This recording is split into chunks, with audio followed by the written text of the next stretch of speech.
Okay, let's call this meeting to order. Thank you everyone for being here. Can I have a roll call, please? Mr. Diakopoulos? Here. Mrs. Ling? Present. Mr. Stepanovich? Here. Mr. Dice? Here. Mr. Olszewski? Here. Mr. McKenna? Here. Mr. Lemak? Here. Mayor Sinan? Here. Okay, please stand for the Pledge of Allegiance. I pledge allegiance to the flag of the United States of America and to the republic for which it stands, one nation, under God, indivisible, with liberty and justice for all.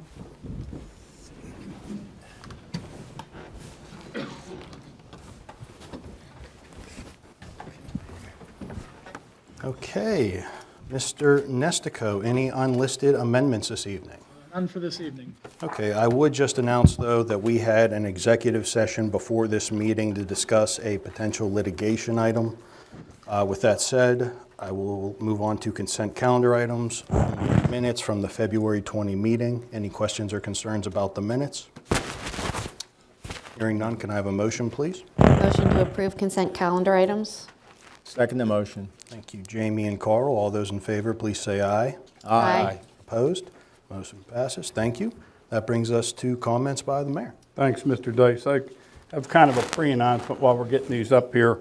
I want to make everyone aware that this end of School Road here at Sardis Road, if you see some little bit of construction going on, that bridge has to be replaced this summer, and that road is anticipated to be closed for about 2.5 months from June the 7th to August the 22nd. The state is notified, so I just want everybody to start getting aware of that home because it's probably going to be a fairly significant detour.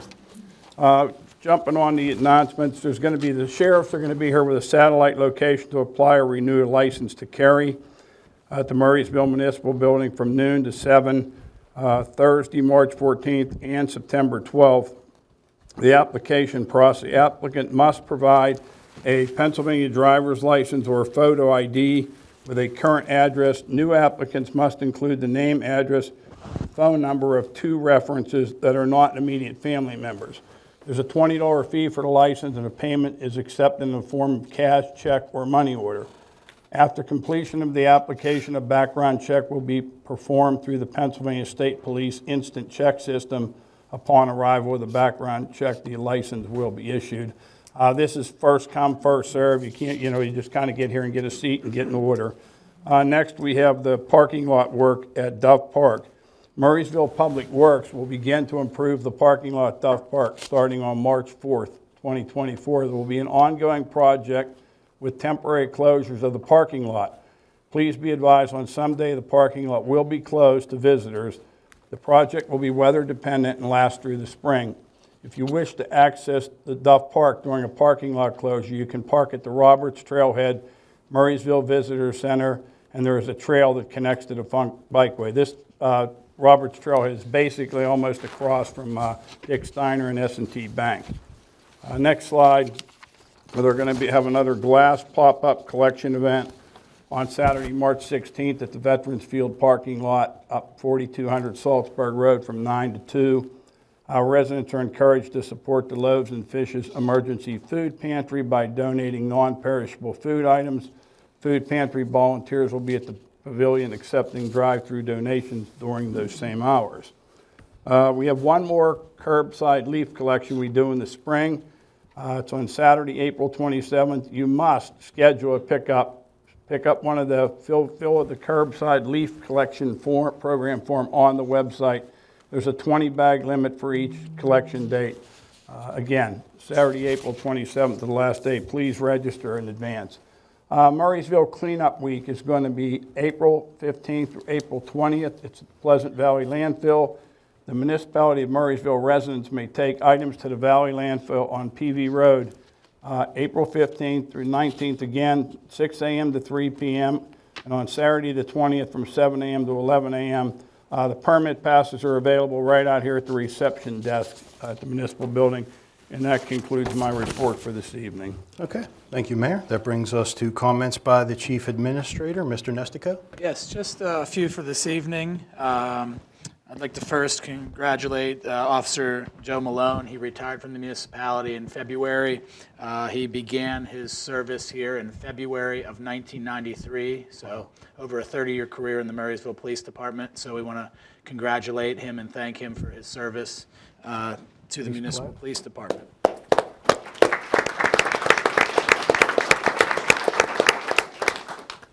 Additionally, the Public Works Department is looking for summer help. If anybody knows a family member or friend that may be interested in taking on some summer work responsibilities, we can certainly use the help. Get the younger folks out there in the community working on the roads and the parks and helping in the department. So if anybody's interested, please visit the website or email us to apply. But we certainly are looking for summer help leading into the summer this year. Additionally, another item of note relative to bridges in the community, we just received notice last week that the bridge on Old William Penn near the ice cream shop towards Export has a reduced load rating from 16 tons down to 6 tons. That's a significant drop in the tonnage that can go across that roadway. So for heavier traffic, truck traffic, and buses, we will be posting a detour. We're still working through this. This is relatively new information to us, so we're working on what options are available to us. We're also looking at emergency repair options as well as full replacement. Council should be aware that we've previously applied for grant funding to replace this bridge, so we knew that the rating of the bridge was decreasing over time, but this most recent update came in and lowered the tonnage to 6 tons, and so that's obviously a concern for some of the larger and heavier traffic in the community. So there will be more to come on that, but we want to make council and the community aware of that, and there will probably be publications in the newspaper as well as we learn more information about detours and other consequences of that load reduction. Michael, is that on Hills Church? No, it is on Old William Penn. In fact, I may be able to pull up an image here quickly, but it's near the ice cream shop that is right off of the bikeway there, or the trail Right. down there. I don't know the cross street that's right there next to it, but I can probably pull it up rather quickly so that the community is aware of what that location is. Hey, Mike, Church is the other. what effect does that have on the public safety, fire, EMS for that? That is there going to have an some immediate effect. concern that It is an immediate concern, and that's part of what we are working through, because I can't say for sure what exactly the consequences are. Again, we just learned of this information Right. late last week, and so we're working through it. But for fire trucks, it will be a concern. For police and EMS vehicles, it's not as impactful because they will still fall under the tonnage Right. requirements. But yes, that's correct. Sorry, I apologize. I was drawing a blank on the name there. So this is right at the end of Hills Church Road as you turn onto Old William Penn, right there across from Griff's. So that's exactly where it is. So in the load on that bridge was reduced in the summer from somewhere, I believe, in the 20 range down to 16 tons, and we posted the notices at that time. I'm not sure that all of the heavy loads stayed off of the bridge, and that may be a consequence as to why it was reduced again.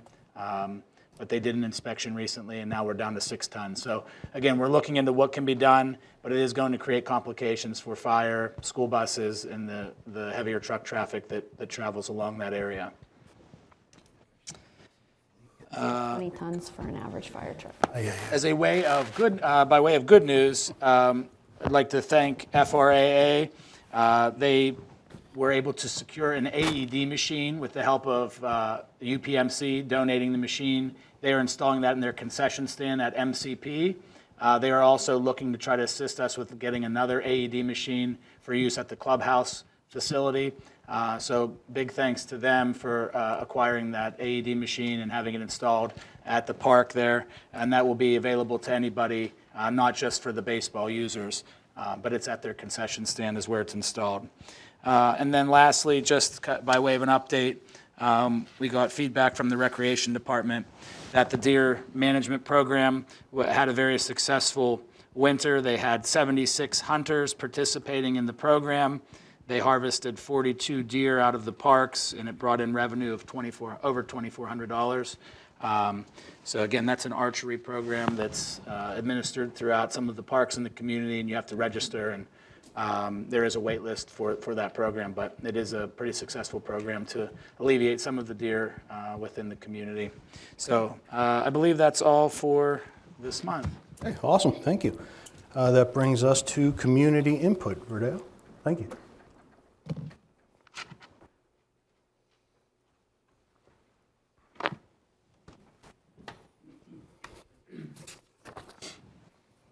Okay. And I'll just say, technically, it says here it's only 3 minutes. I'm always very, very lenient with that. I give people extra time all the time. So if I interrupt you and say thank you, I'm not trying to be rude. Chances are you're closer to 5 minutes than 3 minutes. So with that said, let's get started here. First up is Paul Metzler. If you could just state your name and address for the record, sir. Thank you. Yes, my name is Paul Metzler, 6962 Berkshire Drive in Manordale Farms. I'm here primarily referring to what we've been working on for the past 2 years, the road noise on Route 22. We know again that the turnpike fees went up, so the truck traffic is increasing. And every truck that comes down there at 50 miles an hour is equivalent to 28 automobiles going by at 55 miles an hour, and we know they're not staying at that speed. So the noise is increasing. It's getting worse. We have tried various methods. We had a meeting with PennDOT. Michael, you were there at that particular meeting, and it became quite obvious from that meeting that PennDOT has no intentions of doing anything to try and address the issue. Got the typical things I expect from PennDOT. We don't have the money. When they widened the highway, they were supposed to take into consideration the noise effects. There are regulations out there to prevent the community from being impacted by that. It was improperly done. And they said, their answer was, well, we weren't here at that time. So as far as I'm concerned, PennDOT is not helping us. Joe Cooper has been our advocate, really trying to help us out an awful lot. Been talking with Kim Ward, but again, they don't feel that this is an important issue to address. Mr. McKinney has been there and has heard the noise, and all I'm asking for is how can we get a little bit more support for this issue, because it's getting unbearable, and we're coming into another summer. The traffic's going up. We're still running that loud noise in that area. Just a second here. I can't get it. Just a second. Give you an idea what it sounds like on our deck.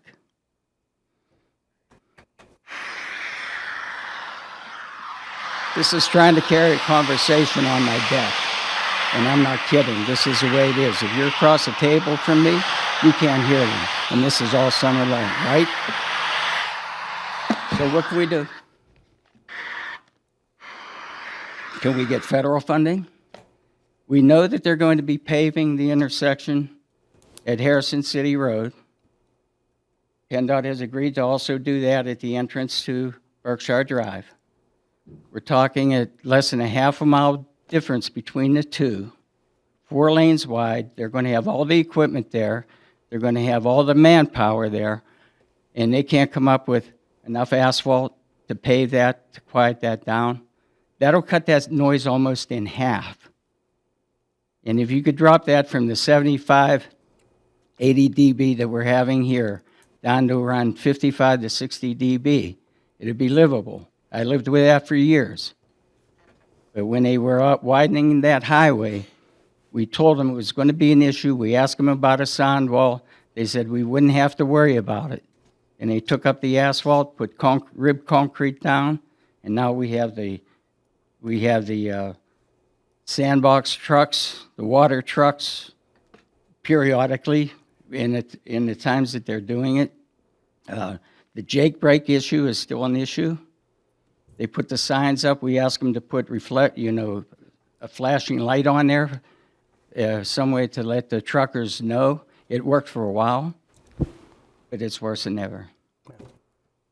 Mr. Metzler, let me just say, I'll circle back with the mayor and Mr. Nestico to see what more we can do to advocate for your position and make sure they know how much we want this at the municipality. Obviously, it's a state road. It belongs to Pennsylvania, the Commonwealth, and Yes. PennDOT.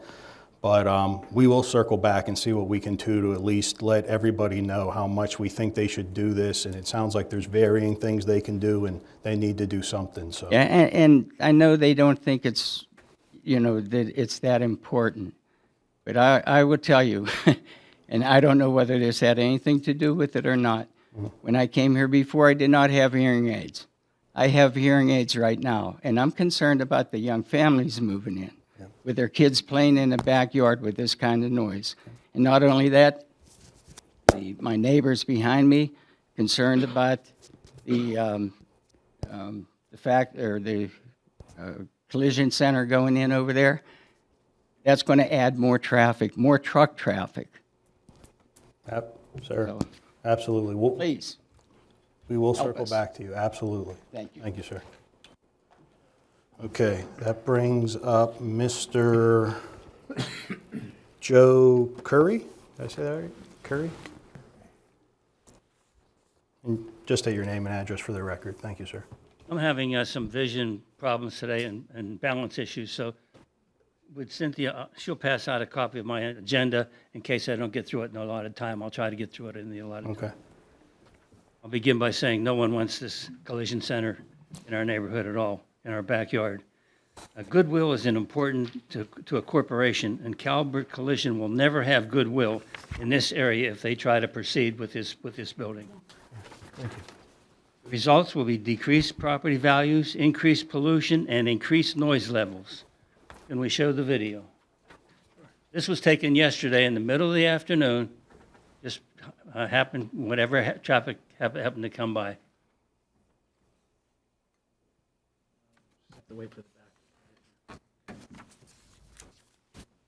That's Berkshire. And this is taken, I live 3 doors up, so you can see how it is 3 doors away.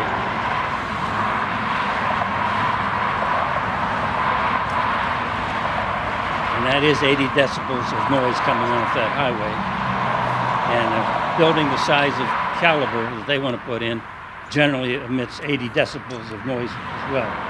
So those two combined would be 160 decibels, which is equivalent to a jet engine. And the jack brakes at night, they wake me up at least twice during the night on the highway. But you can see here, it's right here, and Calabrese is right 200 feet down the road. I thought it showed it, but I guess it doesn't. Okay, they will need a highway occupancy permit, which will have port entry and exit for large truck wreckers. These are big trucks. These aren't little trucks. They're huge, and they carry vehicles.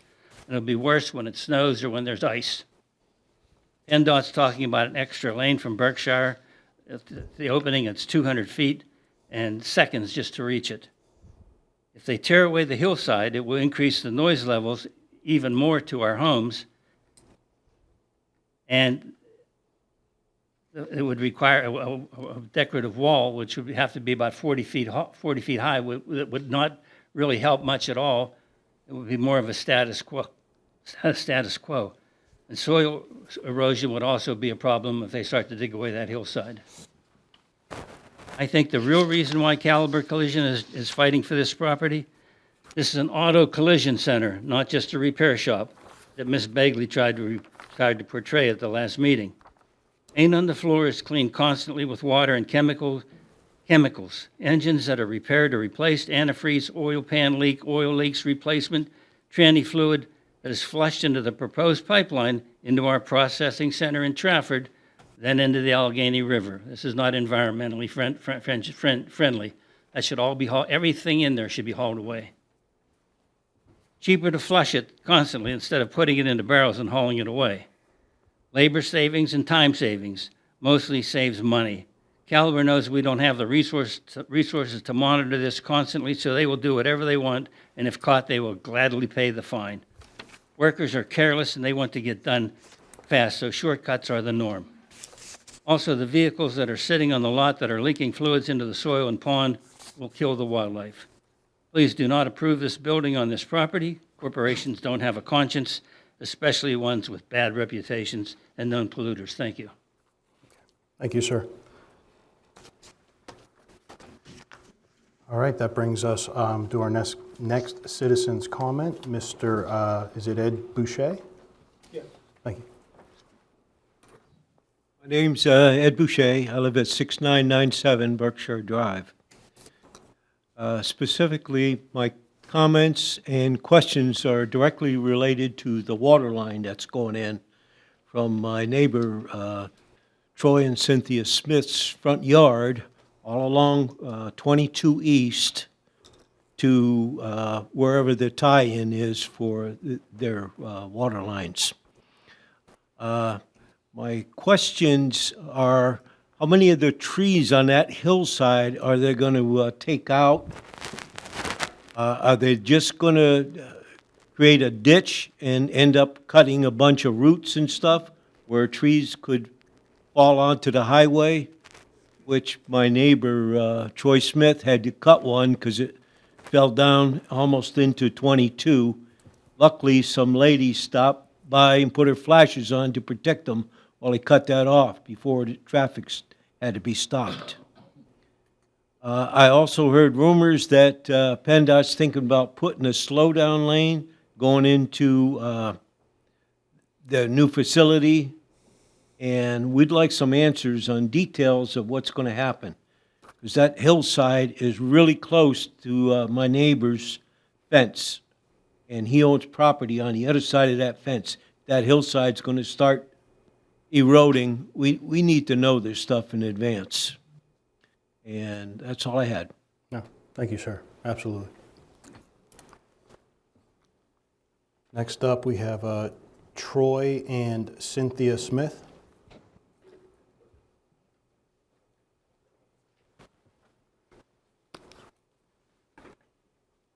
Hello, I'm Troy Cynthia Smith, 6999 Berkshire Drive.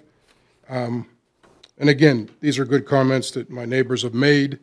I got the pleasure of meeting one of the excavators who were bidding the job the other day, and we went and took a walk in the backyard to find out where exactly they're going to be cutting into the back property. So, like Ed said, they're going to widen the entrance, which comes up to 20, 30 feet of my property. Now, what is going to happen to that, to the wall? I mean, there's not going to, it's going to erode. I mean, there's just nothing there. So that's a major concern of mine, which I didn't even know that was going to happen. I just found this out. You know, and my wife brought up, you know, there's people coming down Route 22, they turn into our neighborhood and do a U-turn. Now, what are these trucks going to do?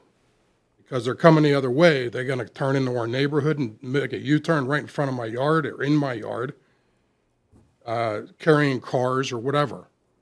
So that was a major concern of mine too, that I just, after we spoke about that, we just talked and said, well, what are they going to do? Because people could drive up in my yard to turn around, which is a major concern.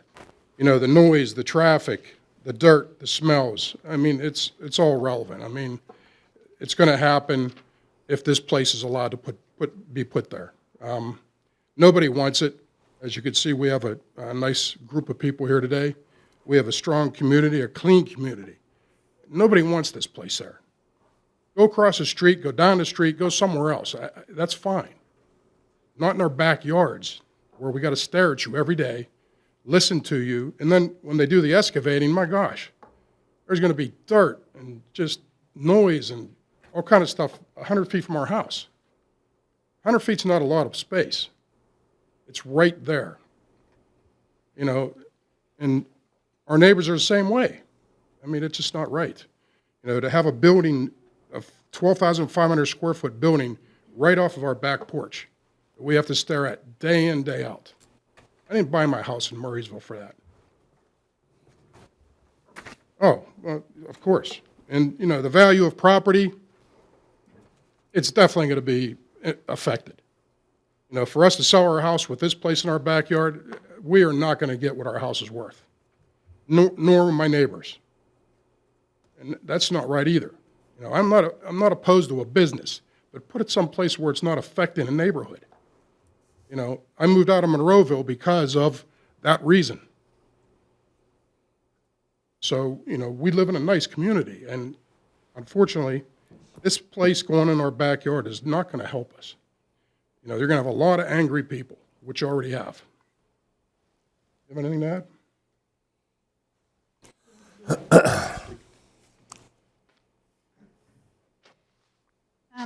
Troy already told you guys about that vehicles that turn around in our front yard. They've already knocked over our mailbox. My husband put reflectors there because their tire trucks are up in our yard. Now, this is just normal cars. When they want to build this place, what is going to happen to our place? Because these big trucks are not going to go all the way down the highway till it's legal to make a U-turn. They're going to see that, going to come over and go right up in our yard. It's inevitable. Also, I wanted to talk about the noise, the smell. I don't know if anyone has, oh yeah, I think Jason has come to our house. This is Jay, yeah, yes, thank you so much for coming and seeing this disaster that we have going on. Our deck is literally 100 feet from theirs. Everything they do, our garden is right there. All these chemicals are going to go into all of our food. We don't want it. We are not the only ones that don't want it. Everybody here doesn't want it, and there are more people that don't want it that couldn't be here. I know you got a couple emails from some of our neighbors. I don't want to take up anyone else's time, but I just cannot, I can't sleep. I wake up with panic attacks. It's taken away the safety and the security of our home for us because we don't know the people that are going to be back there. We don't know who's going to be building this thing. And I'm really worried about the highway now because they're going to tear away or on our property on the opposite side of our fence. That hill's going to subside. They're going to have to put a retaining wall there. I mean, they have to. You cannot just dismiss our beautiful home and our property to build a junkyard. Please, I am begging. Before I start to cry, we'll go. Thanks. Thank you, folks.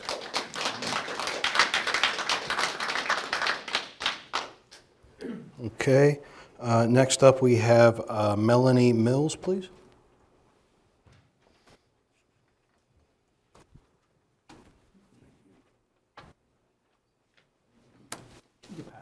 Yes.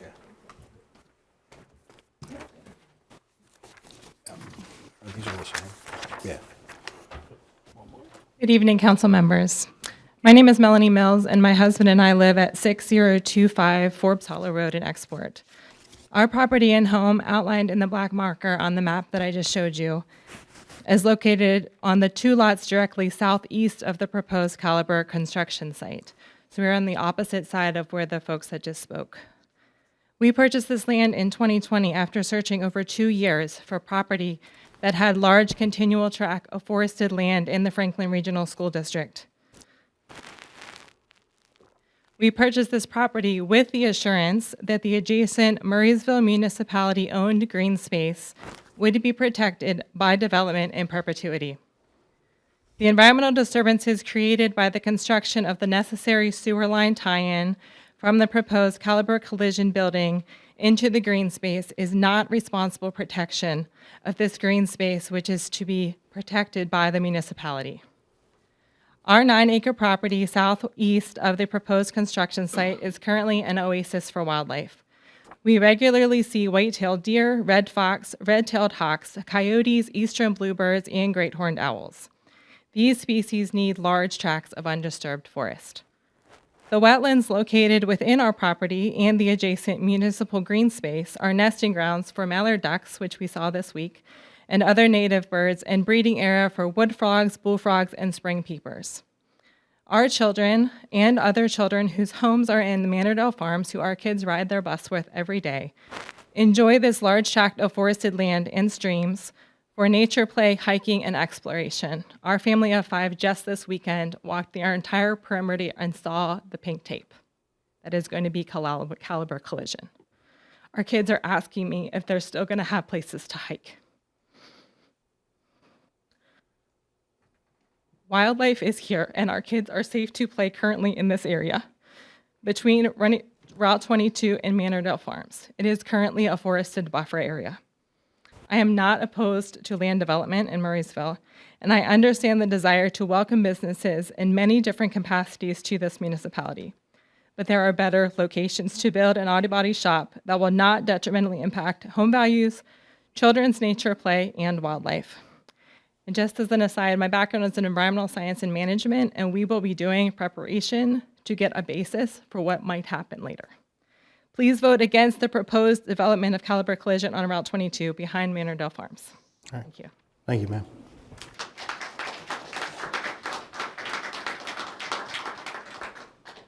Okay, next up we have Russ Sepko.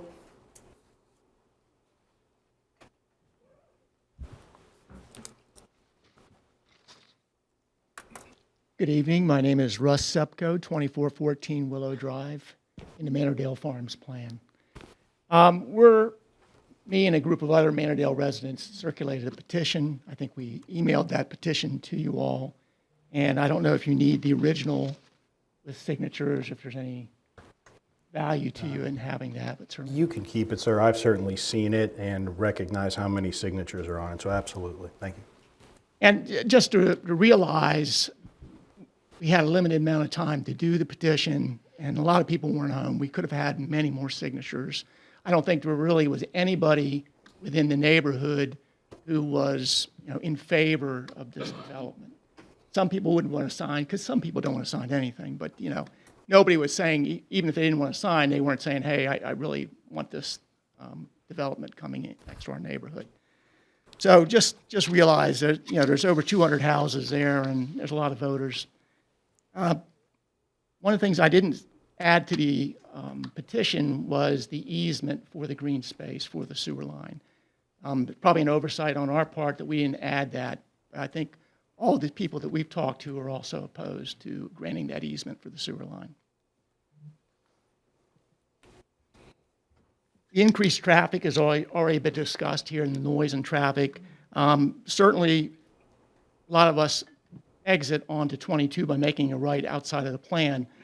Their driveway for entry is on the west side of their proposed building.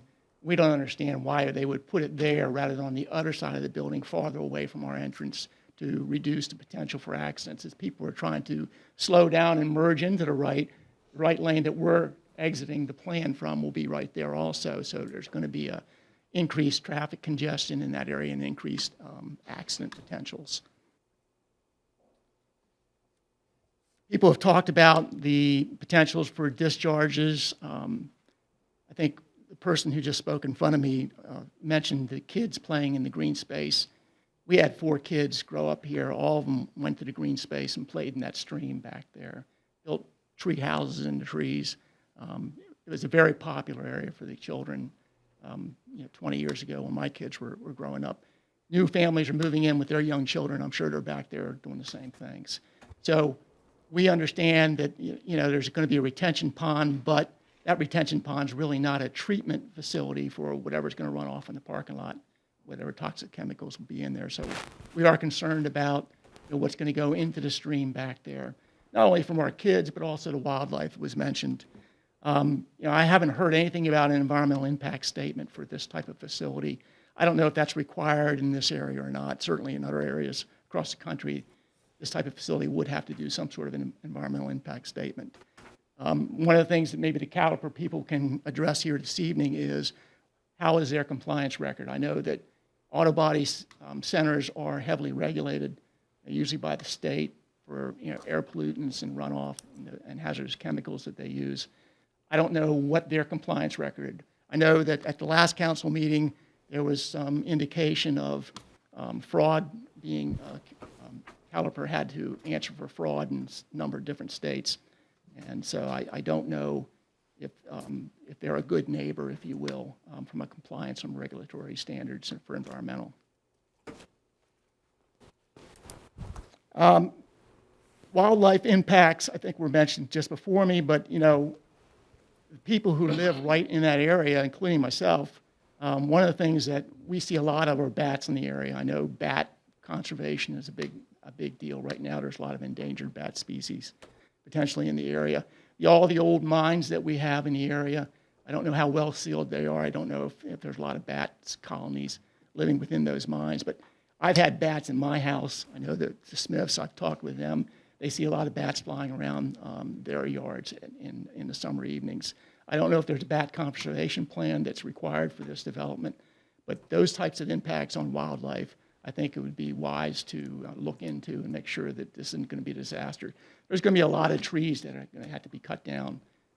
There's about 3 acres that they want to develop on. And it's pretty heavily wooded right now, so a lot of trees that potentially could be roosting locations for bats. So, Thank you, sir. thank you. Thank you.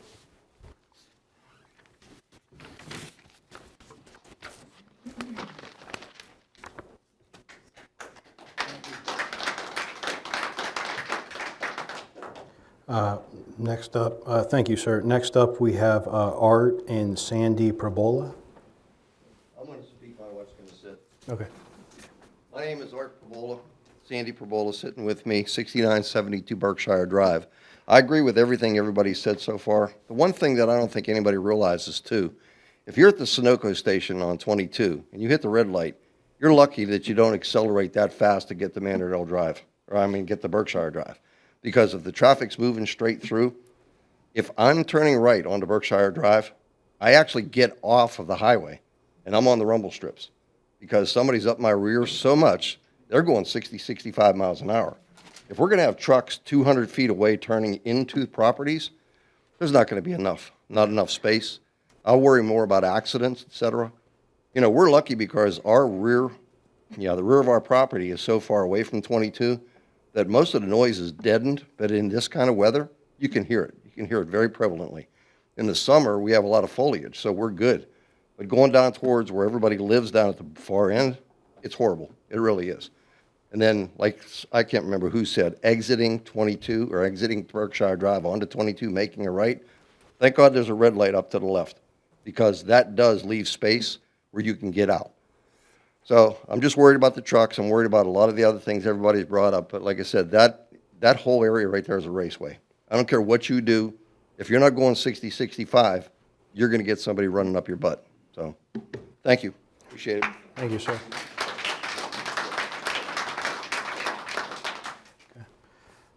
Next up, we have Mr. Ron Wolf.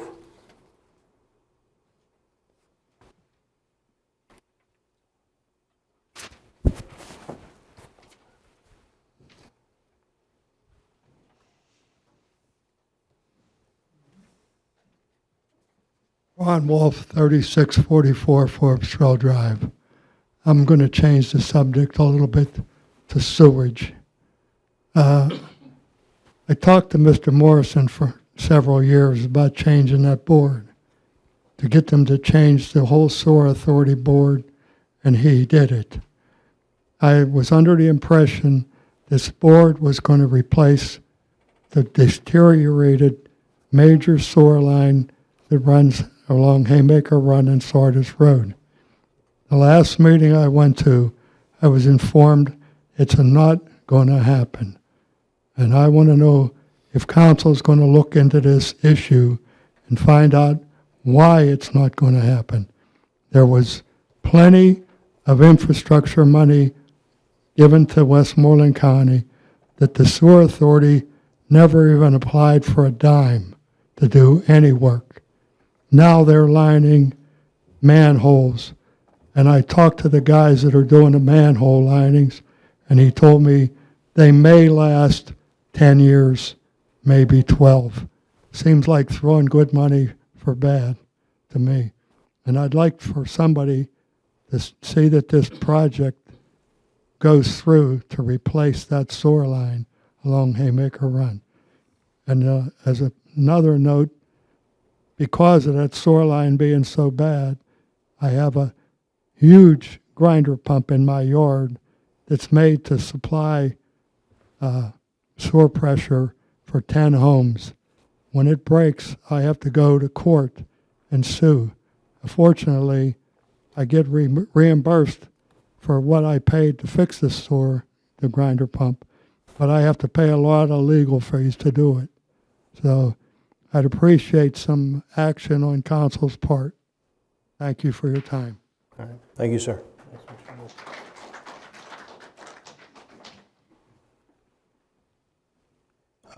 Pat Clemson? Sorry, sir. I'm Pat Clevenger, 6970 Berkshire Drive, Manordale Farms. I'm also here on behalf of my wife, Dr. Aaliyah Pastorino. And we're here basically for objections for the Caliber collision, and a lot of items we have already mentioned, but I want to put on the record that we also have objections and concerns. I am a licensed civil engineer in Pennsylvania, so I do have concerns in the engineering wise. For example, what is the property zoned for, commercial, industrial, or residential? Have their engineers addressed any concerns related to environmental impacts, whether or not runoff, so on and so forth? What steps will they take to address preventing any hazardous chemicals leaching into our water supply? Any earth disturbances, retention walls will be required, obviously. And also has a traffic plan been, or traffic study been implemented for the traffic coming into the collision center. Also, as mentioned before, they have longstanding issues with litigation related to impact to neighbors, fraud to customers, and labor practices. They keep their properties in poor condition, which I have seen up in New Kensington. And the property itself is ill-suited for development due to their very significant road traffic and specs. And as I mentioned, the nature, animal, all that.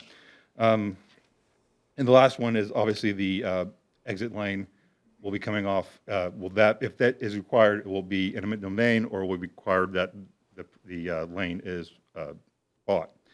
And that's all we have. Thank you. Thank you, sir.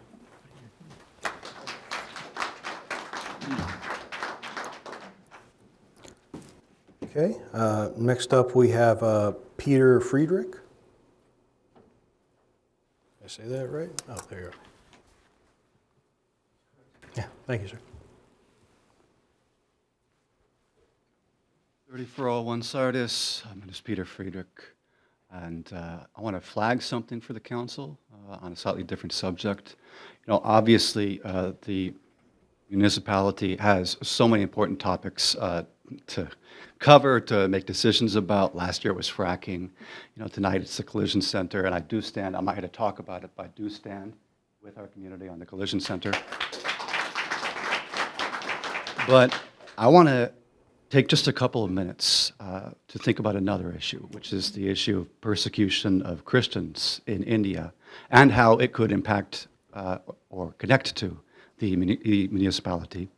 And I know that came out of left field. It's really strange to realize this, but there is a big way that our council can make an impact on that issue. And I know that international issues are not a municipal item, but this has less to do with doing something and more to do with not doing something. You see, reading the news recently, I've learned that there's an organization here in the greater Pittsburgh area and Allegheny County. Actually, they have a couple of chapters in the county called the HSS. And this is a very concerning organization to me. This HSS group has been going around the region, and they've been getting into the doors of local governments, getting all kinds of resolutions and proclamations praising them, doing photo ops with fire and police departments, stuff like that. They've even gotten a higher level affirmation by Governor Tom Wolf. And I know you guys probably don't know now, but I do want to find out if Murraysville has already involved or engaged with this organization. The reason is I don't think that any of these governments know what this local group, the HSS, actually is. I've got some information here, and basically academics all over the country say that the HSS is the American wing of a paramilitary organization in India called the RSS. For instance, just one example, Dr. Andrei Trushk from Rutgers University says the RSS exists overseas as the HSS, including in America. And so basically, I just want to briefly red flag the HSS for Murraysville Council, because I don't know, as I said, if that might have already approached you or not, if you guys have done anything with them. But if they do, I want you to be aware of them and what they are. Wrapping up, you see, most of the major human rights groups have accused this RSS paramilitary in India of doing really atrocious things, like massacring Christians, burning down churches, killing pastors, gang raping nuns, and even calling for the genocide right now today of Christians in India. And there's tons of data that shows how the HSS here in America is supporting that RSS paramilitary over there in India. But they're getting access to local governments here, and I think it's because they're trying to influence you and use your political power. Anyways, I want to thank you for hearing my concerns. It's scary, because I've read about the HSS being all over the place when it comes to political campaigns here in America, even right here in the Pittsburgh area. That's where I read about it. It was recently reported the top HSS leaders in America are fundraising for Bhavini Patel's campaign for U.S. Congress. And it's very unsettling to see a group like that having so much access and influence in our political system.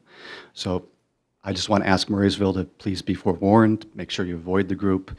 And I think that giving them any space here would really only make things worse for Christians who are being persecuted back in India by the RSS. And I do have an info packet on the organization. Okay. Thank you, sir. Yeah. One by one? Yeah. The mic in. Yeah. Thank you.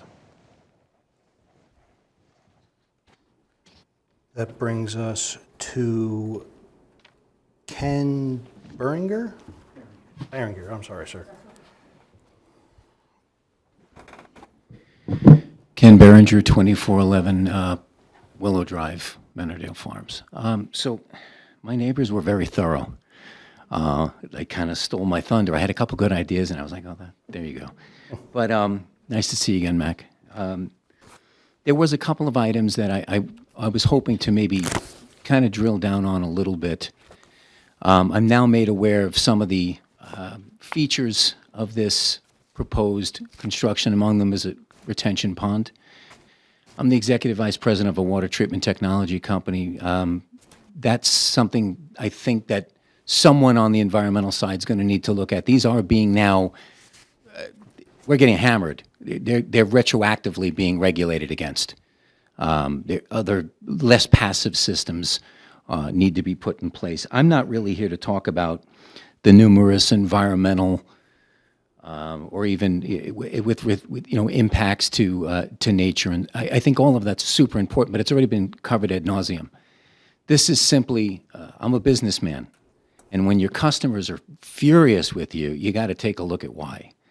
You're going to have hundreds of really angry people that are going to sit there, and every mistake these guys make, they're going to report it. They're going to drive you nuts. They're going to drive the community nuts. They're going to drive Caliber nuts.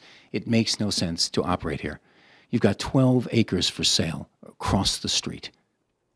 It's not going to impact anyone's immediate community. I don't think anyone wants to say no to business. They just don't want this in their yard. I moved from New York. I came to Monroeville, and I was like, oh, this is wonderful. This is country.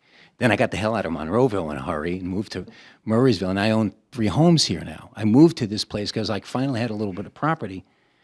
And to lose that and to have the trees cut back and have the noise increase, and I've got 2 little kids. I don't want to have to worry about them.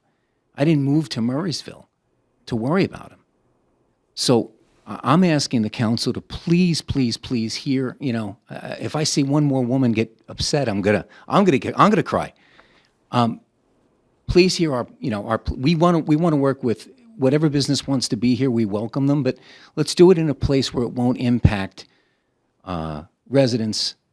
You've got 400 really good citizens, taxpayers, really conscious about their neighborhood, all saying the same things. One anecdotal thing when we talk about fluids and things spilling in that, you're going to have trucks going in and out of there, okay? Republic Services does my garbage pickup, and they left a bunch of hydraulic fluid right in front of my house, didn't see it.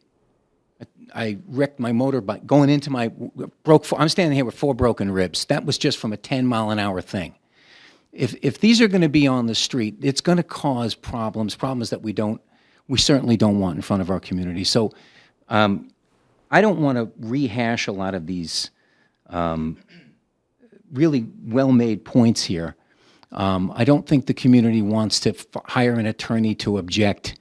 I don't think that's really necessary. I think that the community and the council can work with Caliber to find a location where, everyone at least will be satisfied. And I hope that you folks will hear what I'm saying and do your best to hear our voices in this case. The only other item that I would really mention is that in speaking with attorneys this past couple of weeks, my understanding was that the green space, that there may actually, for them to get an easement, there may actually have to go to court about it anyway. So rather than drag this whole ordeal out for Caliber, they want to get in business, and we don't want them there. So why don't we just find another area very close by in the same exact, right across the street, and they'll get the full support of the community rather than, constant opposition, right? It's just going to make doing business for them a nightmare. Anyway, that's my thoughts. Thank you. Thank you, sir.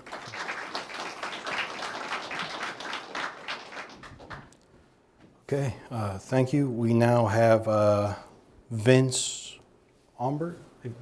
Oh, thank you, sir. Thank you for all of you taking the time tonight to listen to all of us.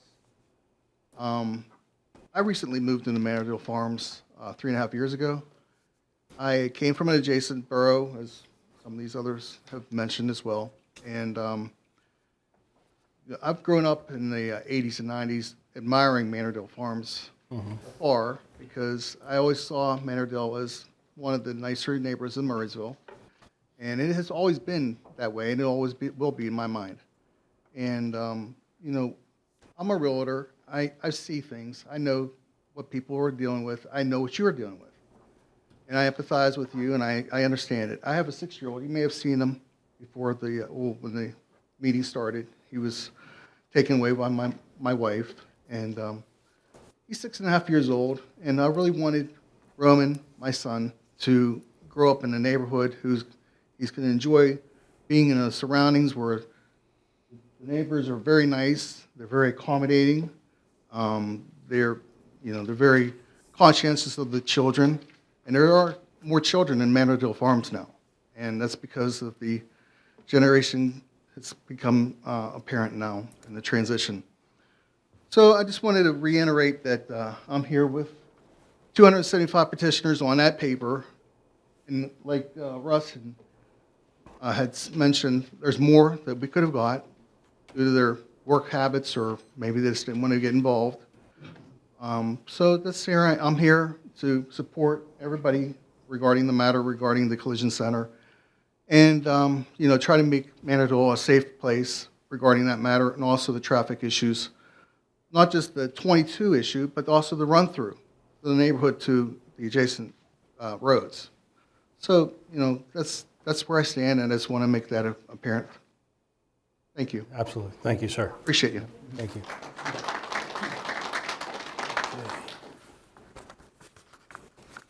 That was the last individual we had signed up. For the good of the order, would anyone else like to speak?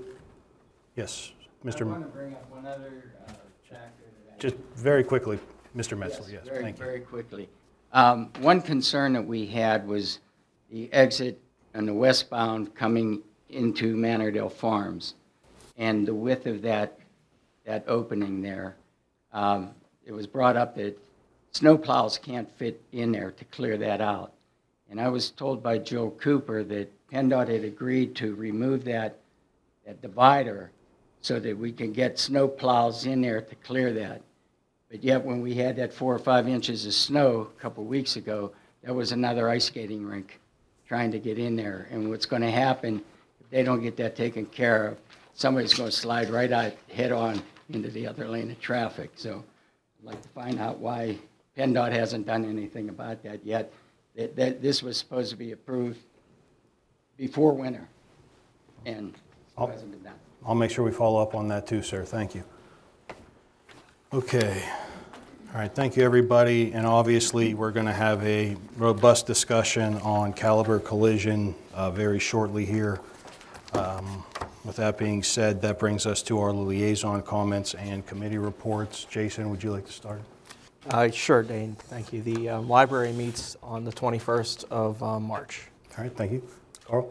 The Parks and Recreation Foundation met this past Monday. Just a couple of things. One, the foundation will participate in the April 29th health fair being conducted at the middle school. A couple of major projects were identified, or re-identified, if you will. Ancillary infrastructure to support the amphitheater, pickleball courts, and of course there'll be a number of other projects. And the why, meaning why will the foundation be funding, or what will the foundation be funding for? And it was also mentioned that the one way of generating funds for the foundation would be through a tiered subscription program, a la platinum, gold, silver, with monthly payments, as opposed to having a large donation, which wouldn't be refused, of course, but it's much easier when it's approached by smaller payments over a period of time. And the next meeting is Monday, April 8th. Thank you, Carl. All right. Parks and Recreation it's supposed to meet next week, but due to a Parks and Recreation conference, it's been moved to the following week, which is the same night as the council meeting on the 19th. So we are asking the community members if anyone is interested in giving what their advice is as far as the parks. We invite them to those meetings that we have. It's the second Tuesday of every month, and we have had some people come in and they see maybe if they'd like to be a part of volunteering for it. So the big thing going on right now is the Easter egg hunt. Please make sure you go on the website if you'd like to do that for your children. You need to sign up ahead of time for that. And then the only other big thing going on right now is obviously our Public Works Department is working very hard at Duff Park. It's going to be a little bit of inconvenience right now, but I think everyone's going to be really happy at the end. We got the pavilion fixed, and now the parking lot's going to be a lot better for the community. So just bear with us through them getting through it, and I think it'll be worth the while. So that's it. Awesome. Thank you. Jamie? Next planning meeting is March 12th. Okay, awesome. And we had a brief discussion about this, so. Still need to finalize. Yeah, but let's finalize it right now. So you wanted pension, right? Correct. Okay, so why don't you do pension, and then that would, environmental? Yeah, sorry. But no, thank you. Yep, so Mike, if you could just follow up with Eli and Matt, just make sure they have everything for that and they're advised of meetings going forward, and we'll take it from there. We'll do that. All right, thanks, guys. Okay, with liaison comments and committee reports out of the way, that brings us to a discussion on a Murraysville boundary revision. Mr. Nestico?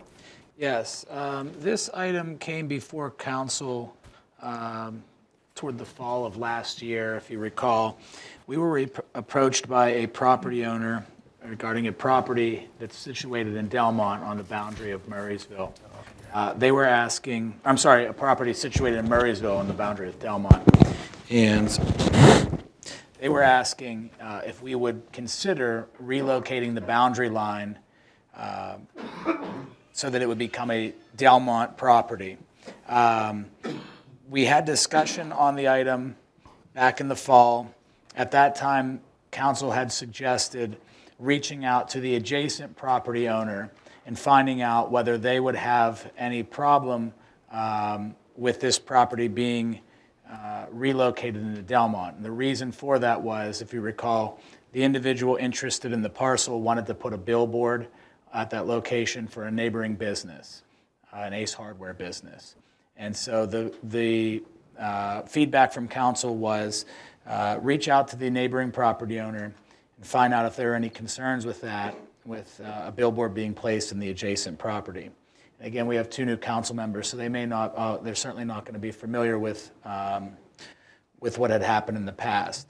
I can pull up the property here and show you on a map so that it gives you a little bit of context as to what we're talking about.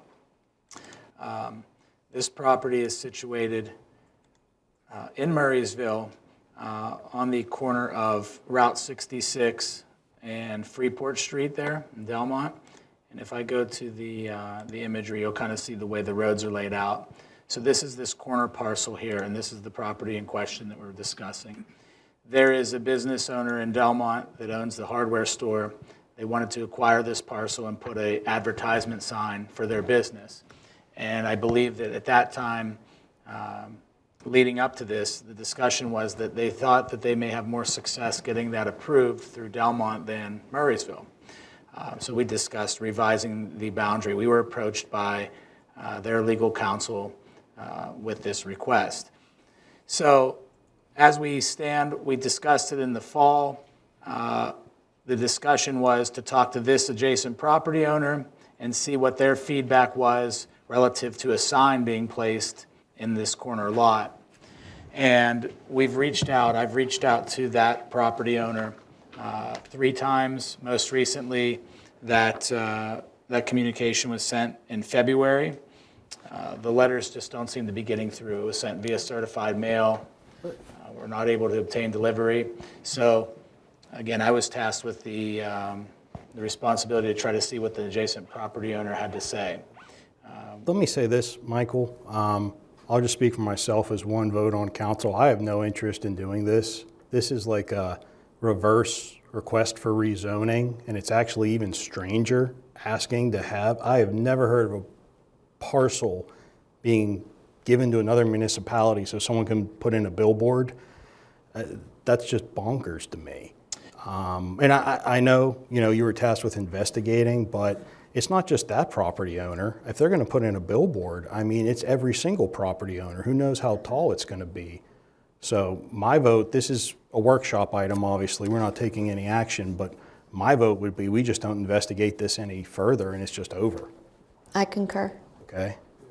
Fair enough. That was, again, why it was listed as a discussion item to see which direction we wanted to go. Again, we talked about it, I believe, in September of '23, and I was asked to reach out to that owner. Having been unable to make contact, I just wanted to bring it back up to council and see which direction to go.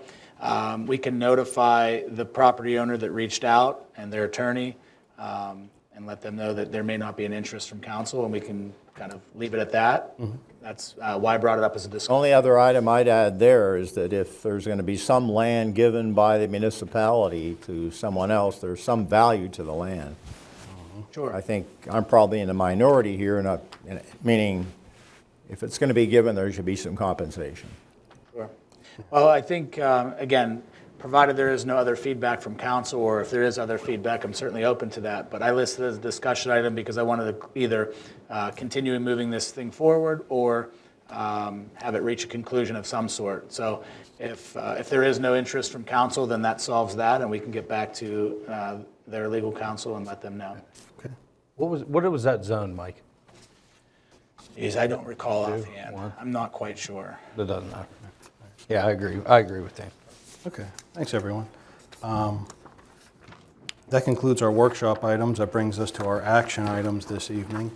We're going to begin with 13A. Can I have a motion, please? Yes, a motion to consider approval of resolution number 786-24, a resolution to dispose of certain municipal records in accordance with the state records retention policy. Second. Okay, thank you, Carl and Jamie and Michael. This is just clerical, right? When we destroy old records or put them into the digital archives, we have to approve this, right? And list them. That is correct, and I will just add one additional item. In the briefing, or at least in my email to council, I mentioned that this included records from 2023, and also some records from the beginning of 24.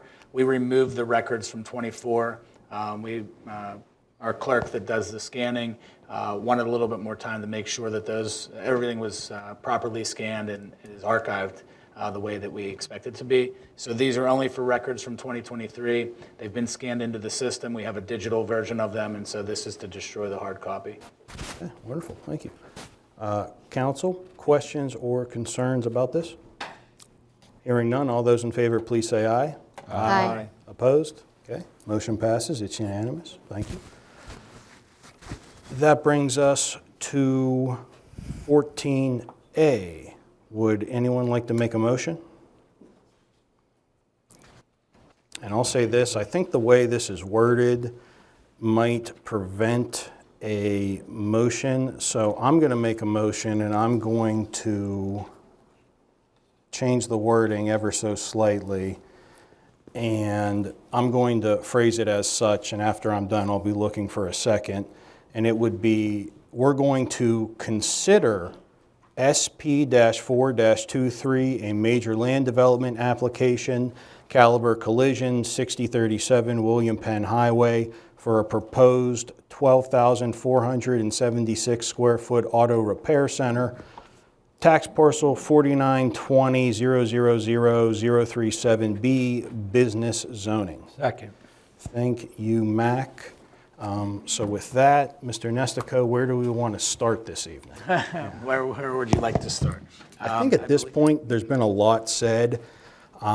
You know, even council said a few things. I think maybe the applicant, if they would like, should come up and say a few things, and, or actually, better idea, let's have Mr. Sittig come up to explain the law of this, and then we'll take it from there. And please just introduce yourself, Bill, for anyone who doesn't know who you are. My name is Bill Sittig, and I'm representing Victory Development in connection with the proposed Caliber Collision Center. So the framework here, and I understand, first of all, one of the absolute most unpleasant part of development is upsetting neighbors. There's no question about it. No matter how much all of us believe in development and the rule of law and property rights, person's home is their castle. There's a lot of fear. If I could just plunk the development in and it would be operating, when people would see their life goes on, that's not what happens. We have a lot of fear. It's been months. It's going to be months. There's construction. So I have a long relationship with the municipality, and so I'm saying this not in any kind of directorial fashion or whatever. I don't think somebody mentioned there's a lawyer. I don't think any lawyer that knows any area of the law would dispute that from a legal standpoint, if we're going to follow the rule of law, as the law that we're all stuck with, there's no real discretion but to approve subject to conditions. This isn't about use. The use is permitted. We're in the B district. That B district, and I totally understand it. I've been through the neighborhoods. I know these homes. I see these folks. It's not hard to put myself in their position. But the B district is the heavy industrial district. There's a very narrow district in the municipality that encompasses all the uses that have to be accommodated. In fact, my clients come out and say, there's really not enough of this. You know, you really don't accommodate it. It's largely a residential area. It's a bedroom community, and it's ancillary services. It's a service community. But what the law says is we have to reasonably accommodate all the uses. There's not that much accommodated in Murraysville for, you know, non-residential uses or uses that are complementary to that. And this is the area where this district, this property, it's permitted adult businesses, heavy-duty industry. You go through the whole list. I mean, some of them may be conditional uses, some of them may not be, but we're not here for the use. There aren't any conditions that we don't meet. We're here just for major land development. And what the engineers have done, and they've looked at this and they've said there are a number of things that need to be finished. And that's commonly the case. The rule of law is clear. For example, third party, HOPs, conservation district, all of those things have to be done. They're not done here, and they're not a basis to turn them down.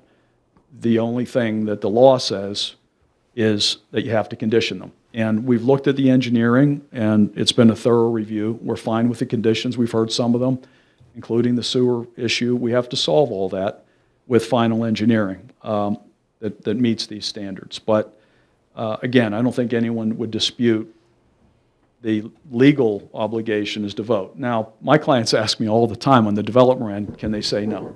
Well, of course. We've seen the rule of law, if you turn on TV any night, the rule of law is whatever is popular at the time. I don't expect any neighbor with children and property values to not say, so what? We don't want that there.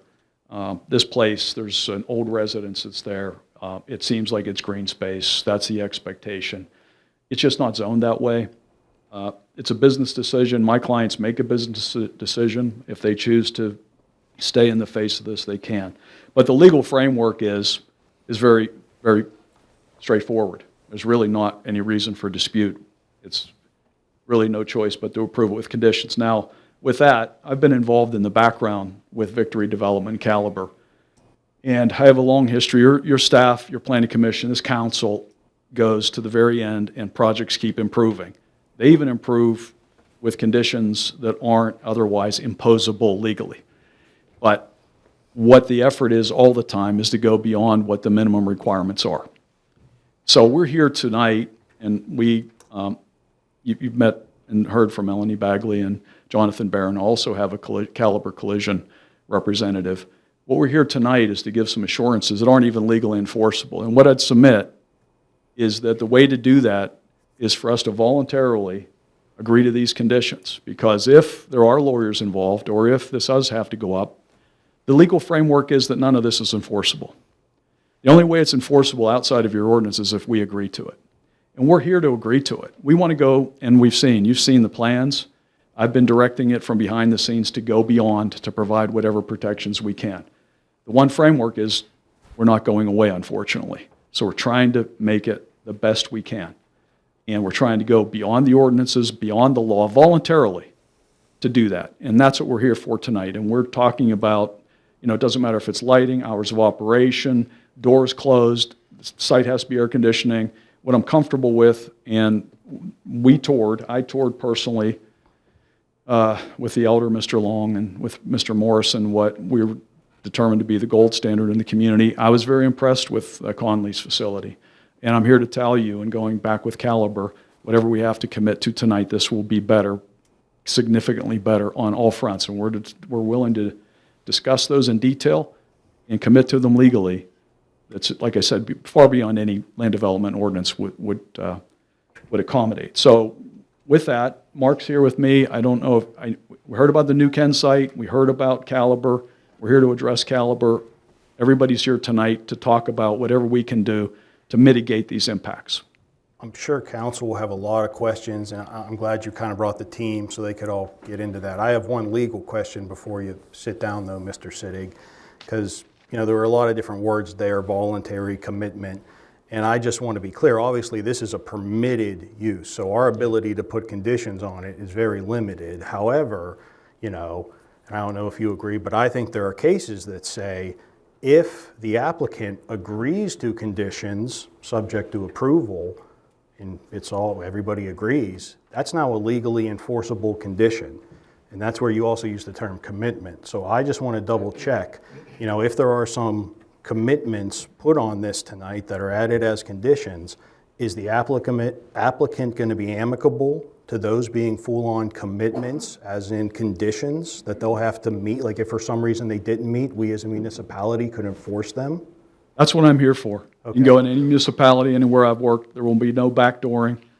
I'm here to make sure that they are on the record, under legal agreement, legally enforceable.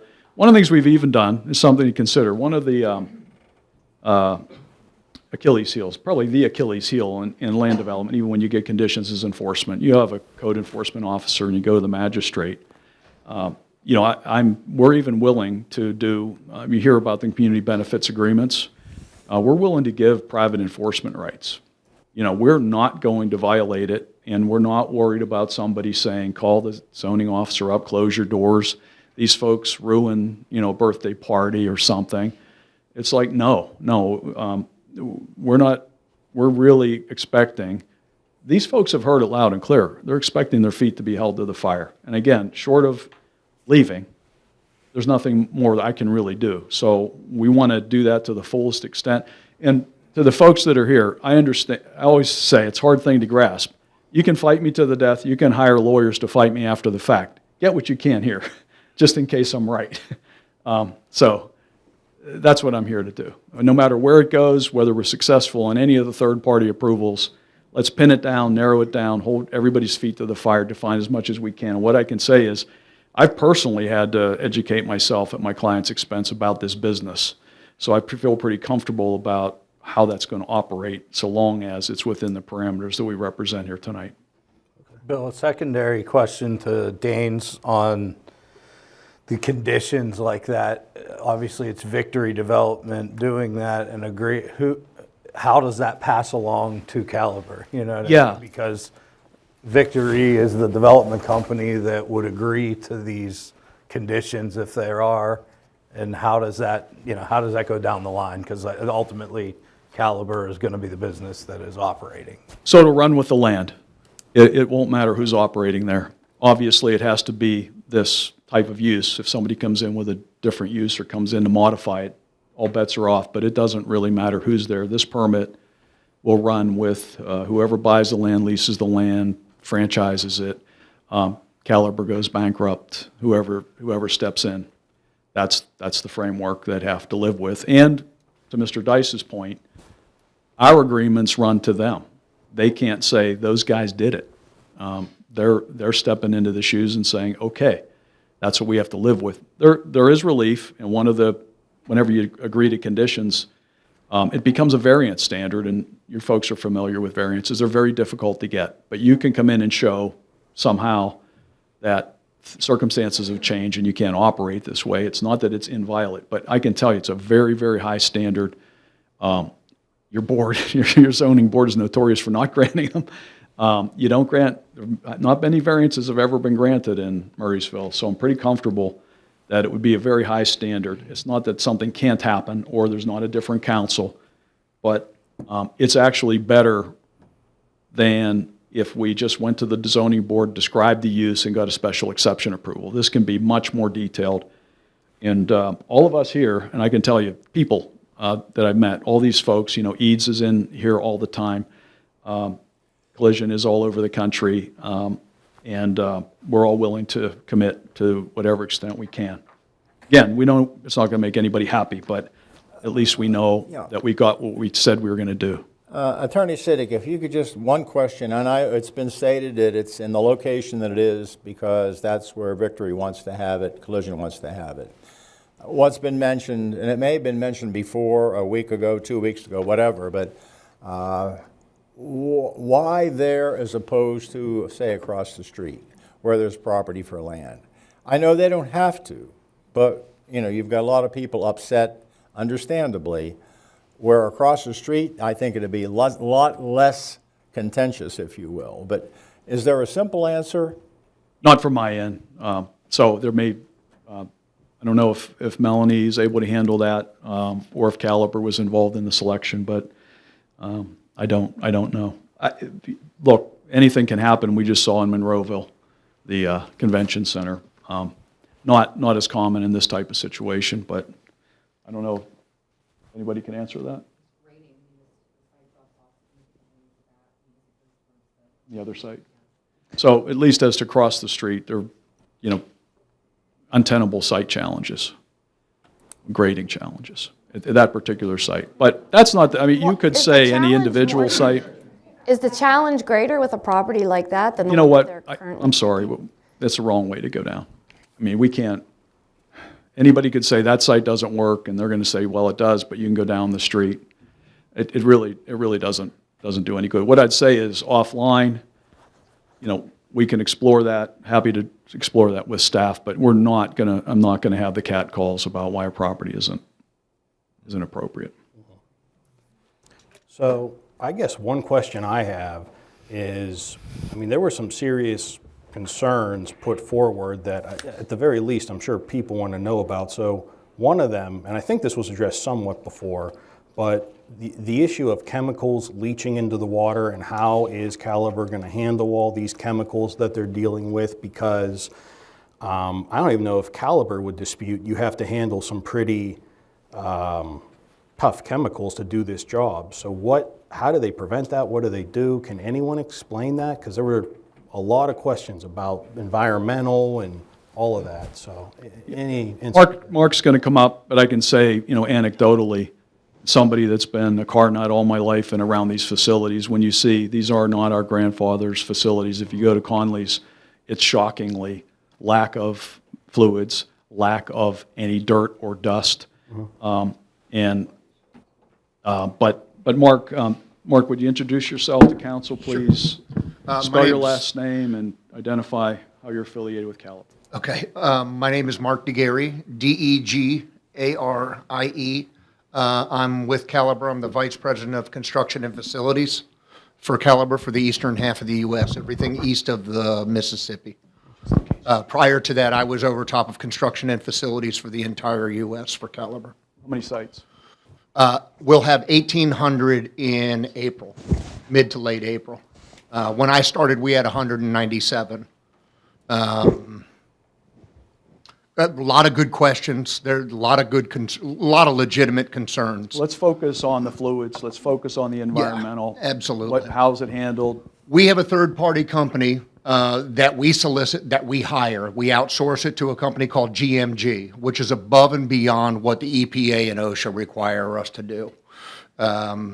They manage all of our hazardous waste. Spills aren't what they used to be in cars. When we had cars in the 70s and the 80s, somebody would get hit and the transmission would leak for 2 weeks and 3 weeks and battery fluid would be spilling everywhere. Now the cars are made, they're engineered to collapse and break. So the radiators are plastic. The transmission and transfer cases are all pot metal. They break on site at impact. So most of the solvent and most of the fluids from these vehicles dissipates and evacuates at the crash scene. And then the tow truck drivers come and clean them up. When they are towed to a facility, they're towed on a rollback. There's not a semi-tractor trailer or anything coming in. And they are placed in a parking space. And they are then brought in for tear down, assessment, and ultimately repair. So I just try to use an example. Car's brought to your site. It's been in an accident. What does it look like? What kind of truck? Where are the fluids? And where do you take them for disposal? The fluids? Just the whole car, like the parts. If you could break down, this is auto body. What if there's major mechanical repair? Okay, if it's major mechanical repair, it should probably go to the mechanic first. And we will use local, we source local providers, local mechanical shop. If there's one right around the corner from us, we would love to use them for all of our mechanical, our alignments, our sublet. And so what's the limit of mechanical work at this site? It's limited, very limited. Occasionally, somebody had mentioned, yes, occasionally we will drop an engine, but the engines are so self-contained now that they're bolted to the bottom of the car. You drop 4, 6, 8 bolts, and you put it on a 2-post, the car on a 2-post lift, and you can literally drop the engine. Everything's contained. You don't lose any fluid, and you unplug the wires, you move the engine over, you fix the car, and then you bring the engine back over. You place it back in, and you refill the fluids that were evacuated at the site. But you don't replace motors, you don't repair motors, any of that mechanical No, work? we're not a mechanical shop. We are strictly collision. Are there a family, like under the umbrella of Caliber Collision, are there different business models than just auto body repair? And what is to prevent this business model from changing once it's in place? We'll commit to it, because your ordinance doesn't. Yeah. If there are standards that are set between Victory Development and the municipalities, I mean, we're bound to that. The service stations, all vehicle repairs and sales are permitted in this district. Absolutely. We're not doing that, and we'll commit to it and define as closely as we can. Absolutely. Back to fluids, like outside in the spaces where these cars are dropped off of a roll-off, is there something put under those cars if they are leaking fluid? to Absolutely. Where, We have you get a spill rainstorm, it's not running across the parking lot into the storm drains. Sure, absolutely. How does that work? Okay, so we have several ways to capture it. We can either put these big giant trays down underneath, which captures all the moisture, and then we put it in 55-gallon drums. We hire a third-party company called Safety Clean, which comes and removes all our contaminated solvents, any waste, any liquid waste that we have. Also rags, even as simple as rags and filters. And they haul that off. That's part of the third-party compliance that we use. And very painless, very professional. It's much different than the collision center of yesteryear and yesterday. All these cars are computerized now. The kids are going to learn computer skills. Every vehicle that's in an accident now is computerized, so it checks distances between front, side, back, rear. All of these cars have to be recalibrated in order to be compliant and safe on the road. And when these cars are looking, they're looking a mile down the road. They're not looking just right next to them to see your side view mirror light up because you got a car next to you. They're checking things in great distance. And all of our facilities in the U.S. are capable of recalibrating these things on site technically. It's changed quite a bit. I don't, Mark, if you could say, the facility I looked at, the storage of fluids and the drums, they were indoor. Is that what happened? Absolutely. They are indoor, and they're also on spill containment platforms. So we put two 55-gallon drums, let's just say two 55-gallon drums for, let's say, used antifreeze. And it is in a containment system where the drum sits on top of a unit where if the drum leaks, it will capture all of the fluid. It will not leak on the floor. If there is a mishap or something ever happens, we have spill containment units on site that prevent it. They capture it immediately, clean up, and then GMG, who is our compliance company, will come out, survey it, and give us the all clear. And we pay for that above and beyond. That is not a requirement by anybody. And we do it in all 1,800 locations across the country. Is there an oil water separator system? We do. And that goes into the detail bay. All of the wastewater is filtered, cleaned before it's disposed in any kind of sewer, the retention pond. It's a very technology-oriented industry now. It's not just opening up a book, writing an estimate, and banging on the car and spill it, so what, paint it, and then throw it away, and the customer drives away. It's not. It is a very educated process now, very technologically savvy. I want to go back to one of the original, I guess, questions. There's a lot of concerned citizens here of location. It's an important item we should discuss and not be dismissive with it. So has Collision or Victory or anybody within the team considered another site? Have you been involved in another site? I have not. I do not get involved in site selection. I'm involved in the construction and the maintaining of the facility once it's built and open. All I can do is to commit to go back to the company to see if, Melanie, do you have a site act person, or is there somebody that looks? Why don't you just come up briefly? I called Caliber. Hold on. Sir, yeah, we're sorry. This is like council's time to talk to the applicant. I really apologize. But let's just make sure who's ever speaking, though, please talk into the microphone. That's why we have a few of them. Thank you. Melanie, would you identify yourself, please? Sure. My name is Melanie Bagley. I represent Victory Development, 2911 Turtle Creek Boulevard, Dallas, Texas. So I understand that there's some parameters in terms of accident frequency that identifies the appropriate general location for a facility. Is that right? Is there some way that they're tracked so that you know where there's going to be demand. That's correct. And we discussed this in the last meeting.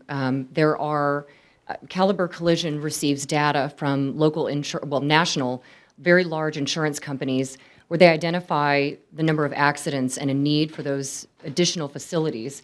And to Mark's point, some of the facilities that are in this immediate area might not have the technology that Caliber has, and so they are referred here. And as it stands, they identify these hotspots, and this is a hotspot for where there is a need based on the number of accidents, the type of accidents, and the technology needs that are coming up with the accidents as of late. Are we aware, or can we provide to the municipality whether there were any other sites considered? As I understand it, before my time, there was another site considered. We vet sites thoroughly. We've looked at the site. We check all aspects of availability of utilities. What is the, what's the dynamic of the grades across the property? What are the impacts? All of that is vetted. And for us to walk away from a site, it's got to have something that we can't figure out. And that's really all I have to say about that. If the design works, if we can make the utilities work, all these things, then we move forward with it. If we didn't move forward with another site, it's because something didn't work. The design didn't work, the grades didn't work, whatever it may be, we walked away. I don't know. Do we have any information that can we provide the municipality that any other sites were examined? And I only know of one. I don't know of any others, no. I'll investigate again, but that's all we have tonight. Oh, yeah. I have a question, sir, for the gentleman from Caliber. Sure. Could you speak, we haven't had the opportunity to have anyone from Caliber here. Obviously, Victory has been at the last meetings and whatnot. And, I was there this morning walking that property. I've been there one other time prior, walking the property with the site plan, just trying to get an idea of where the layouts are. But it's very, very close to these neighbors, and obviously that's why their concerns are there. Sure, absolutely. Can you speak to everyone's been bringing up the New Kensington facility? Yes. I mean, it's a junkyard. It's not very nice. That's owned by Caliber. Could you elaborate on, the understanding of the concern for Murraysville community that, there's one like that? Now, I've seen other sites that are really nice as well, so we've never had anyone from Caliber address that issue. Sure, absolutely. And it was lack of oversight, bottom line. It was just, we dropped the ball. My team dropped the ball. I have a local guy that lives in Philadelphia who covers this market for me, and some things just got away from him. We did the acquisition, and we went in, we cleaned it up, we remodeled it, we put the fence up, we did some site-specific things to make it as presentable as we could based on the condition of the existing structure. And where I think that we went wrong was we just didn't get up here enough to see what was going on. As soon as they brought it to my attention, as soon as this was brought up, I went by the facility. I made all of the arrangements to start getting quotes for the dumpster enclosure, to possibly try to acquire the land next to us to fence it in. We're talking about putting privacy slats in the fence. There was a wrecked car out front today. And that's not something that Caliber does, and it's not something that we're going to do. And that will stop immediately. I do have the autonomy to make that decision in a regional area, and that will be resolved immediately. And we will work and resolve the other issues and concerns that you guys have immediately, because I agree with you. I agree with you. That's not the way Caliber operates. We didn't get to 1,800 centers by being mediocre. We didn't. That falls on me. So if it does happen, out of curiosity, who do we call to make a resolution? Is it you? Or do we call Victory? Or who are we pointing the... For the new one or for the old new one? Yeah. Are we calling you to fix it then if there's a problem? Once we get in it, Sure. Absolutely. I'll give you my card. Yeah, we'll identify whoever the appropriate caliber contact is, and, we'll keep it current. We've got a legal department. We have developers who own our properties. We have leaseholders. We work with everybody. And I have a specific department dedicated to facilities across the country. It's got 14 people in it, and that's all they do, is we address these issues as they come up. I don't think anybody's got a perfect track record. I can drive around and pick up 100 body shops in the state of Pennsylvania and say, okay, there's my comparison, there's my benchmark. Some of them are good and some of them are not so good. I think we could all agree on that.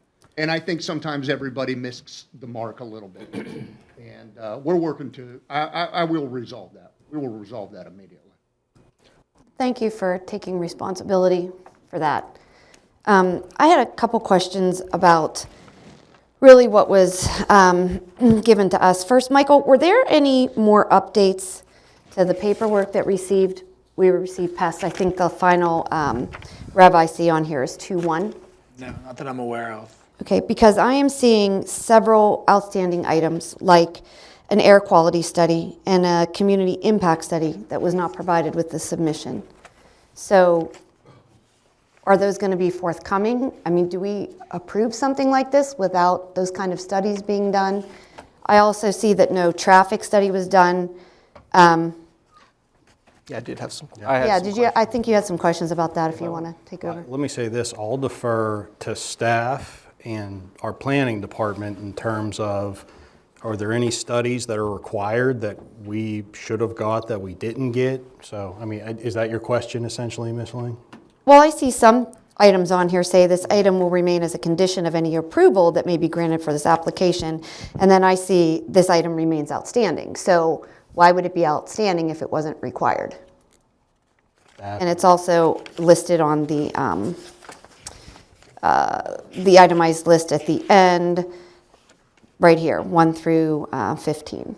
I guess it's a fair question. Are there any outstanding studies that, in compliance with our ordinances, we need to see prior to approval? I can, well, Jim's here, and certainly he could speak to some of that. I am familiar with the traffic study. As far as the other studies, I would maybe defer to staff to provide an update as well. I don't know if you want to do that now or, okay. Wherever's easier, Jim. Yeah, we'll sit down. The regulation on the air study is handled through DEP. It's regulated by the state of Pennsylvania. It is requested as part of the application process and has not yet been received, but was made a condition so that the application is complete.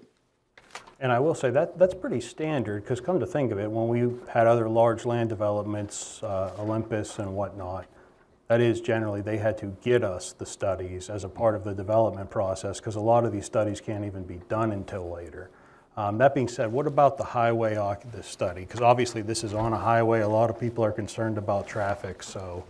And again, it is my understanding, I wasn't part of those meetings, and I don't want to keep deferring to Jim. I know that he was part of some of that, but a traffic study was not warranted by PennDOT, and I don't know if you want to speak to that or have me. That's correct. Well, hold on, folks.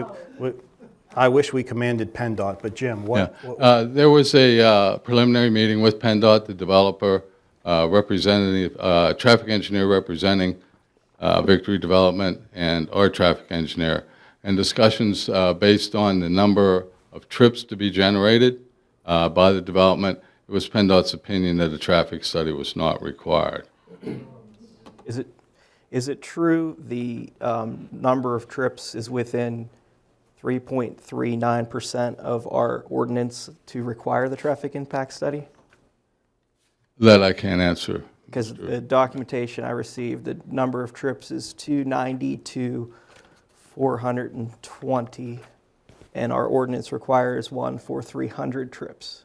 We typically do not require the study unless it's required by PennDOT because of the nature of the access being a state highway.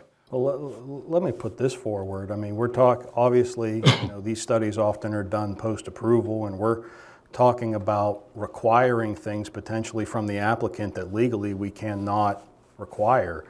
Mr. Sittig, if there was some sort of a condition that the applicant, despite PennDOT's reluctance, would seek some sort of traffic engineer report for this project, is that something they would even consider, or? So, a couple categories. One, the PennDOT trumps any. Absolutely. You can't require one locally if PennDOT doesn't require it. And all that has to do is peak hour trips. It just means that it's going to function. It doesn't mean it's safe. That's a geometric thing. Okay.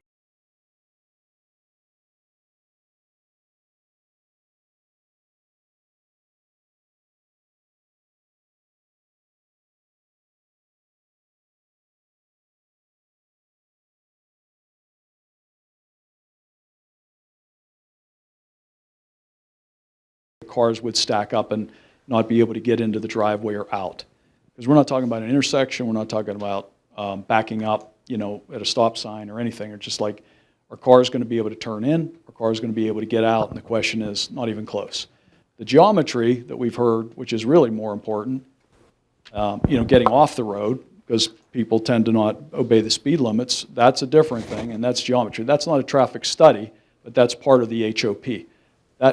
So the traffic study part is sometimes a misnomer because it just counts. Well, can you then go over the HOP, the Highway Occupancy Permit? Because a lot of people probably don't even know the process for that or what studies or anything that has to be done. So, and Jim alluded to it, it starts off by a development meeting.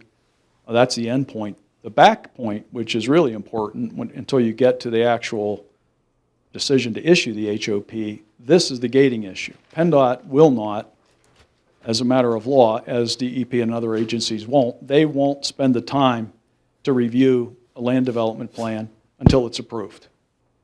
So, and the reason for that is they spend a lot of time on things that aren't approved or that change.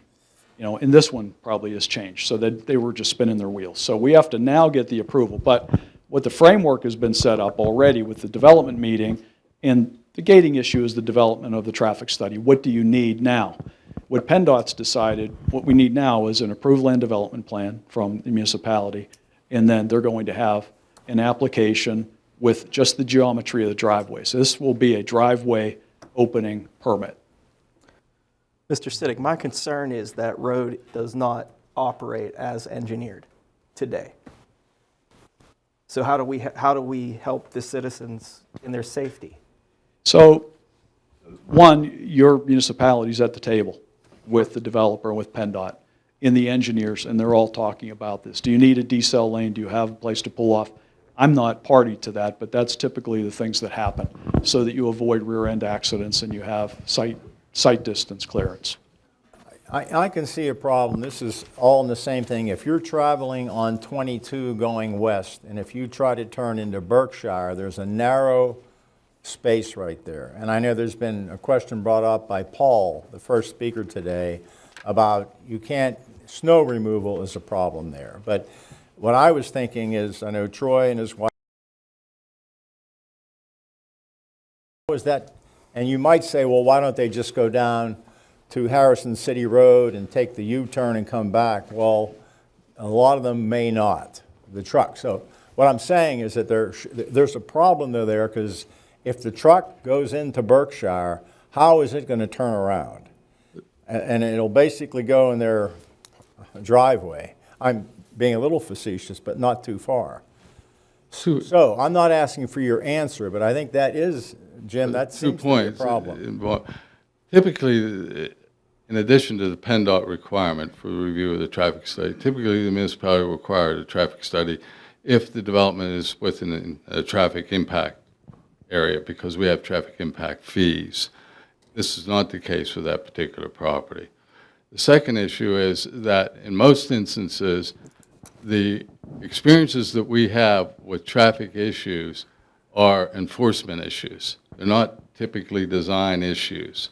So PennDOT, when they review it, they're going to say the highway's built, be driven at 45 miles per hour. There's a mean speed there that they evaluate. The area is posted for no U-turns. It's a enforcement issue. It's not a developer's issue. It's an enforcement issue of both the state and the municipality.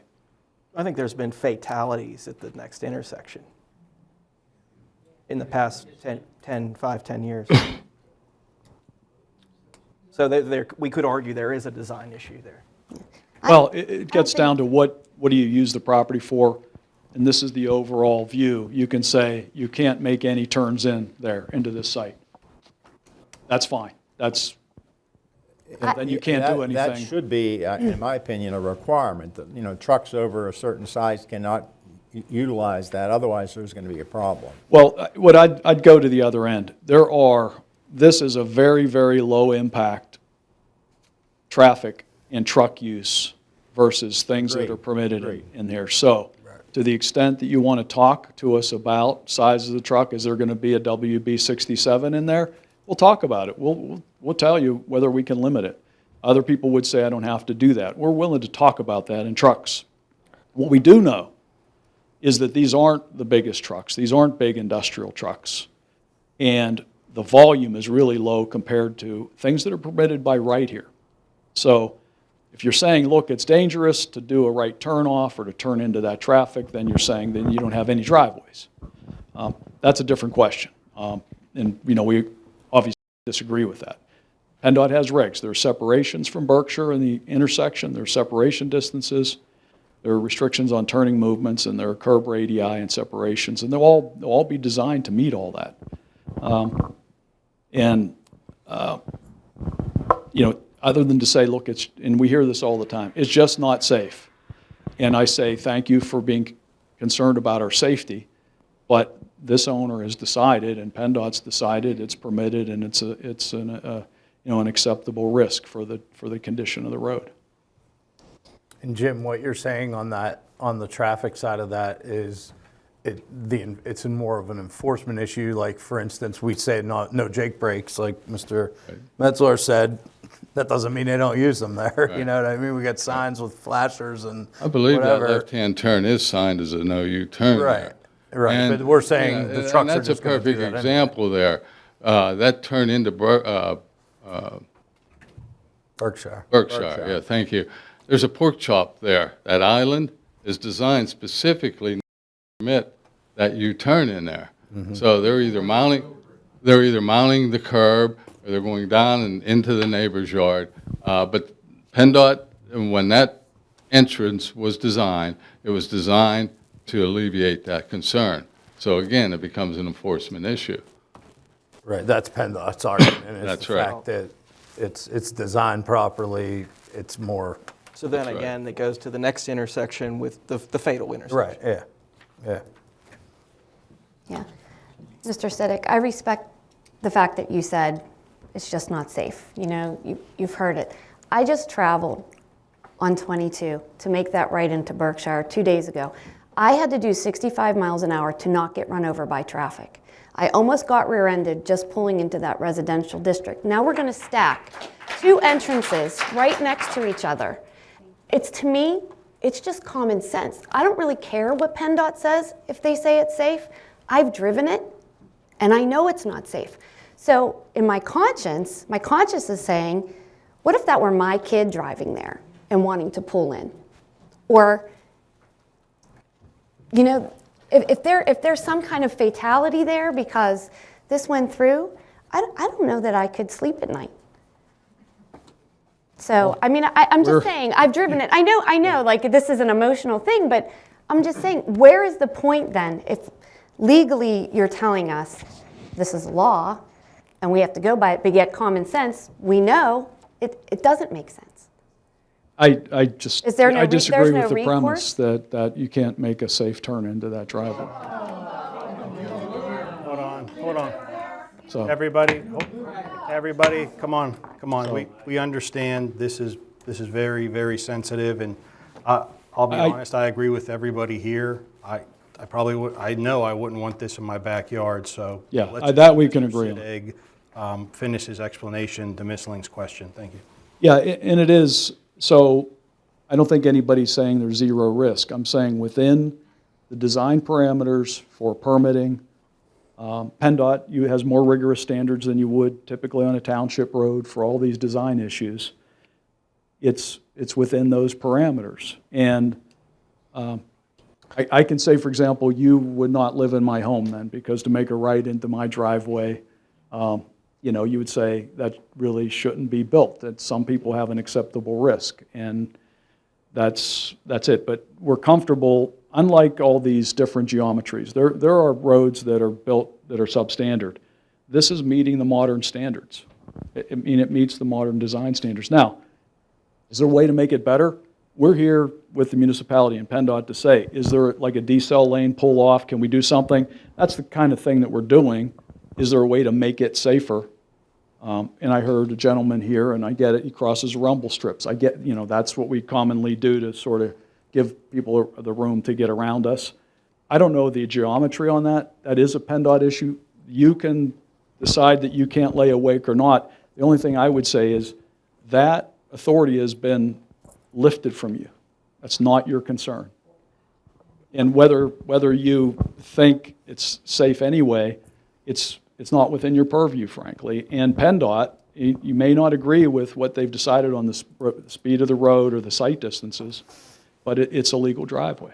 It's going to be a legal driveway. Can we improve it? Let's talk about it. I don't know what we can do to do it. But what I can say, to the extent that that property's there and it's buildable, you're not going to have fewer or safer type trips. You're going to have people that are professionals driving in there, and you have very, very low volume for customers.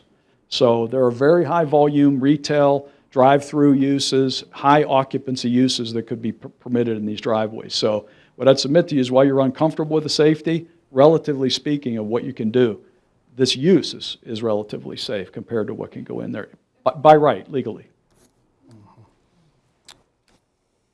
Okay, so we've obviously heard from Mr. Sittig, legal counsel for the applicant, Victory Development.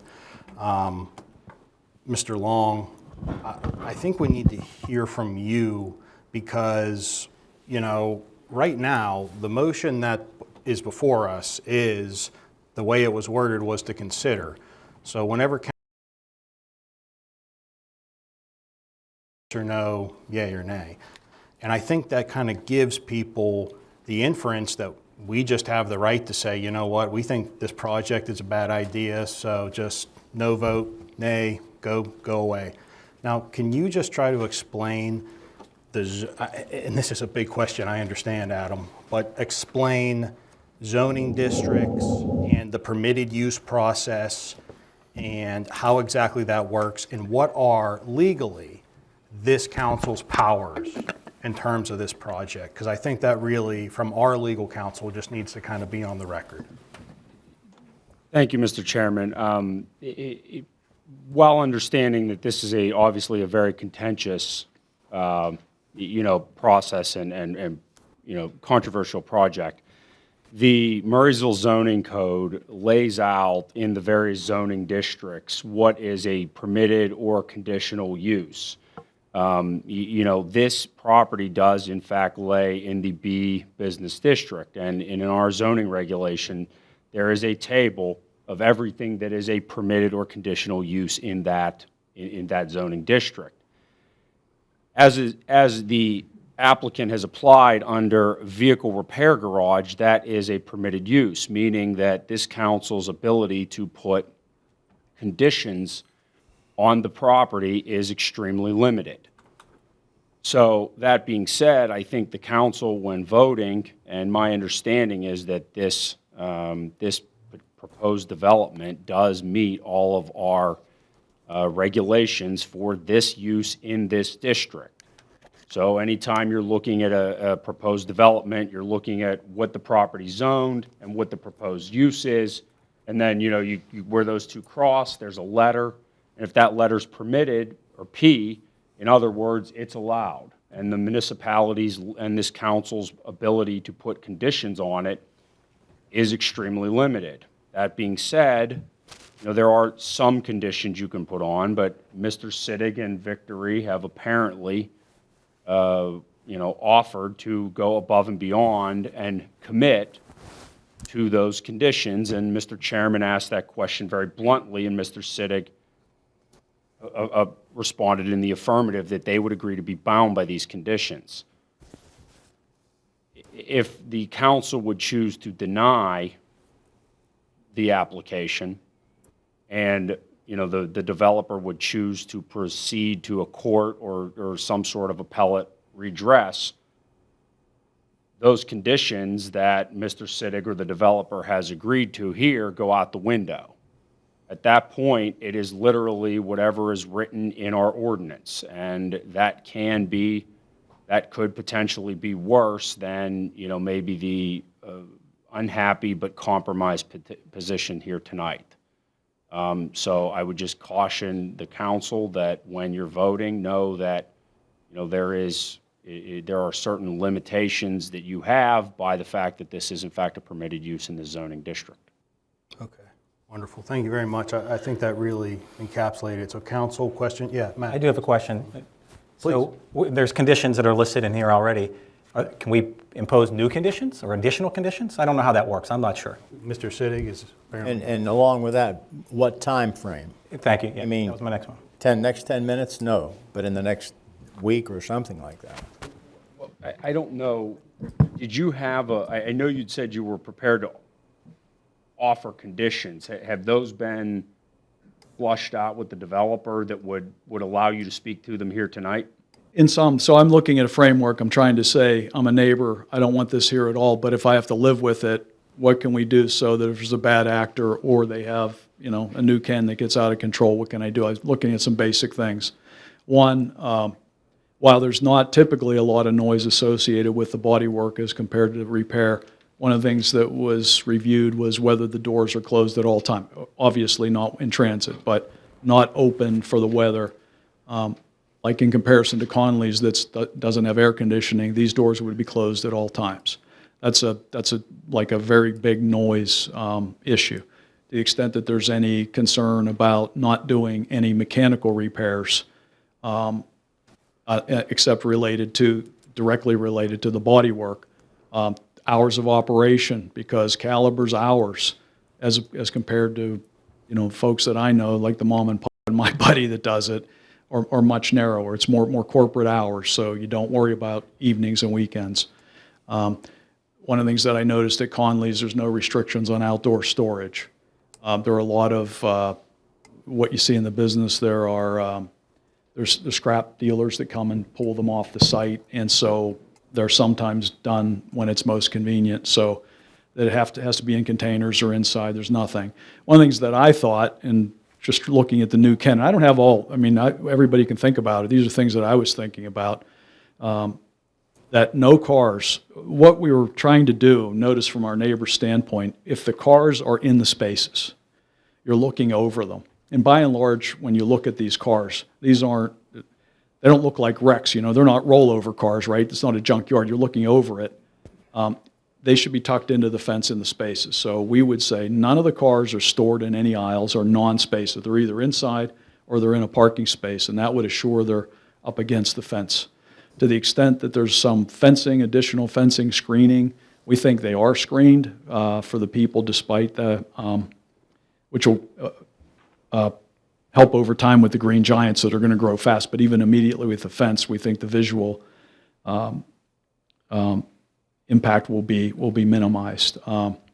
Those are the main things. All the outside storage will be contained within fenced and screened areas. That isn't the case at Conley's. They have large dumpsters and small dumpsters. It doesn't matter there. I'm not saying they're bad operators, but they don't have people that are as proximate. So those are, and I don't know anybody else has, but those are the types of basic things to say, okay, we're not having somebody there Saturday night at 9 o'clock or 5 a.m. sometime. It doesn't matter whether they're making noise or not. When do the lights go out? How do the lights go out? You know, automatically, you know, are they on after business? You know, how does that operate? I know where I am, it drives me nuts in my district. There aren't shielded lights and they stay on 24 hours a day, and the municipality is the biggest offender. And so just as a neighbor, I'd like to not see any lights at night. I don't want to hear anything. I don't have to worry about odors or anything. These are really, really highly regulated on emissions. And I don't also think from an environmental standpoint, the fluids.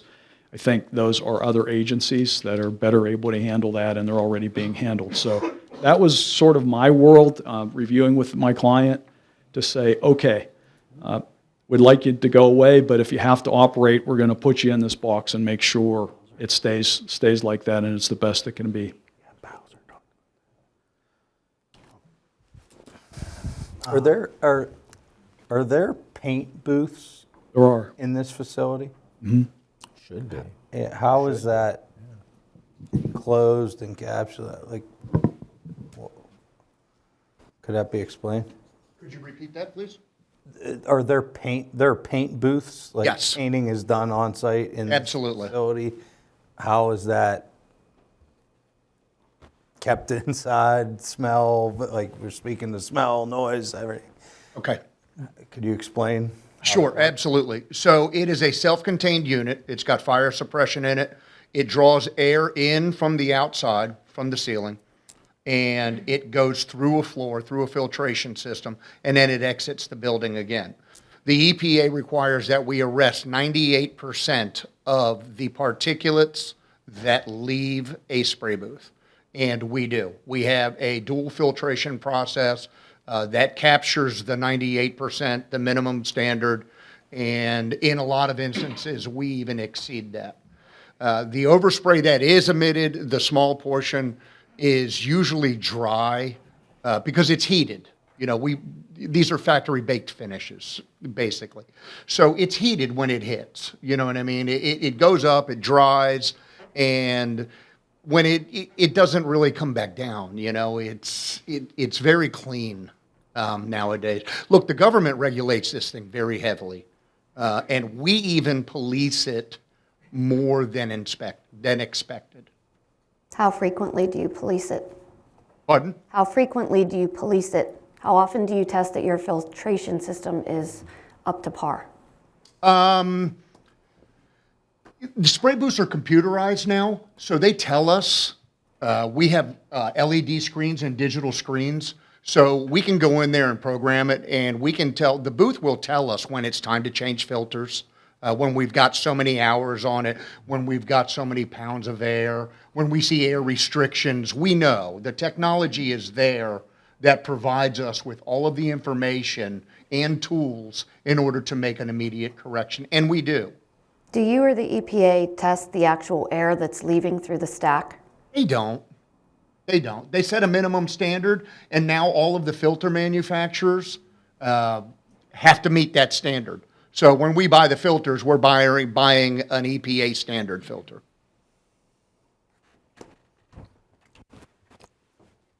The booths are so low emissions nowadays. I know that some of you are probably familiar with the old booths where you turn on the light switch and the fan goes on and they're painting cars and there's all kinds of stuff coming out of them.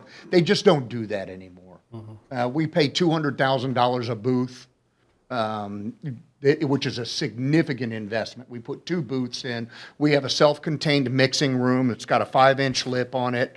So that way if there was any hazardous spills in there, it's all captured. It's an extremely critically monitored environment. It is. I was a painter for a long time when I was younger in Maryland. I painted for the Pohanka organization. Some of you may be familiar with that dealership. And growing up in the industry that I grew up in the 70s and the 80s compared to what we have now is night and day. I mean, they're just not even in the same zip code, you know. Oh, ma'am, I'm sorry. Yeah, no, sorry. I apologize. Okay, council, further questions or concerns? Because I guess my next question is directed towards staff.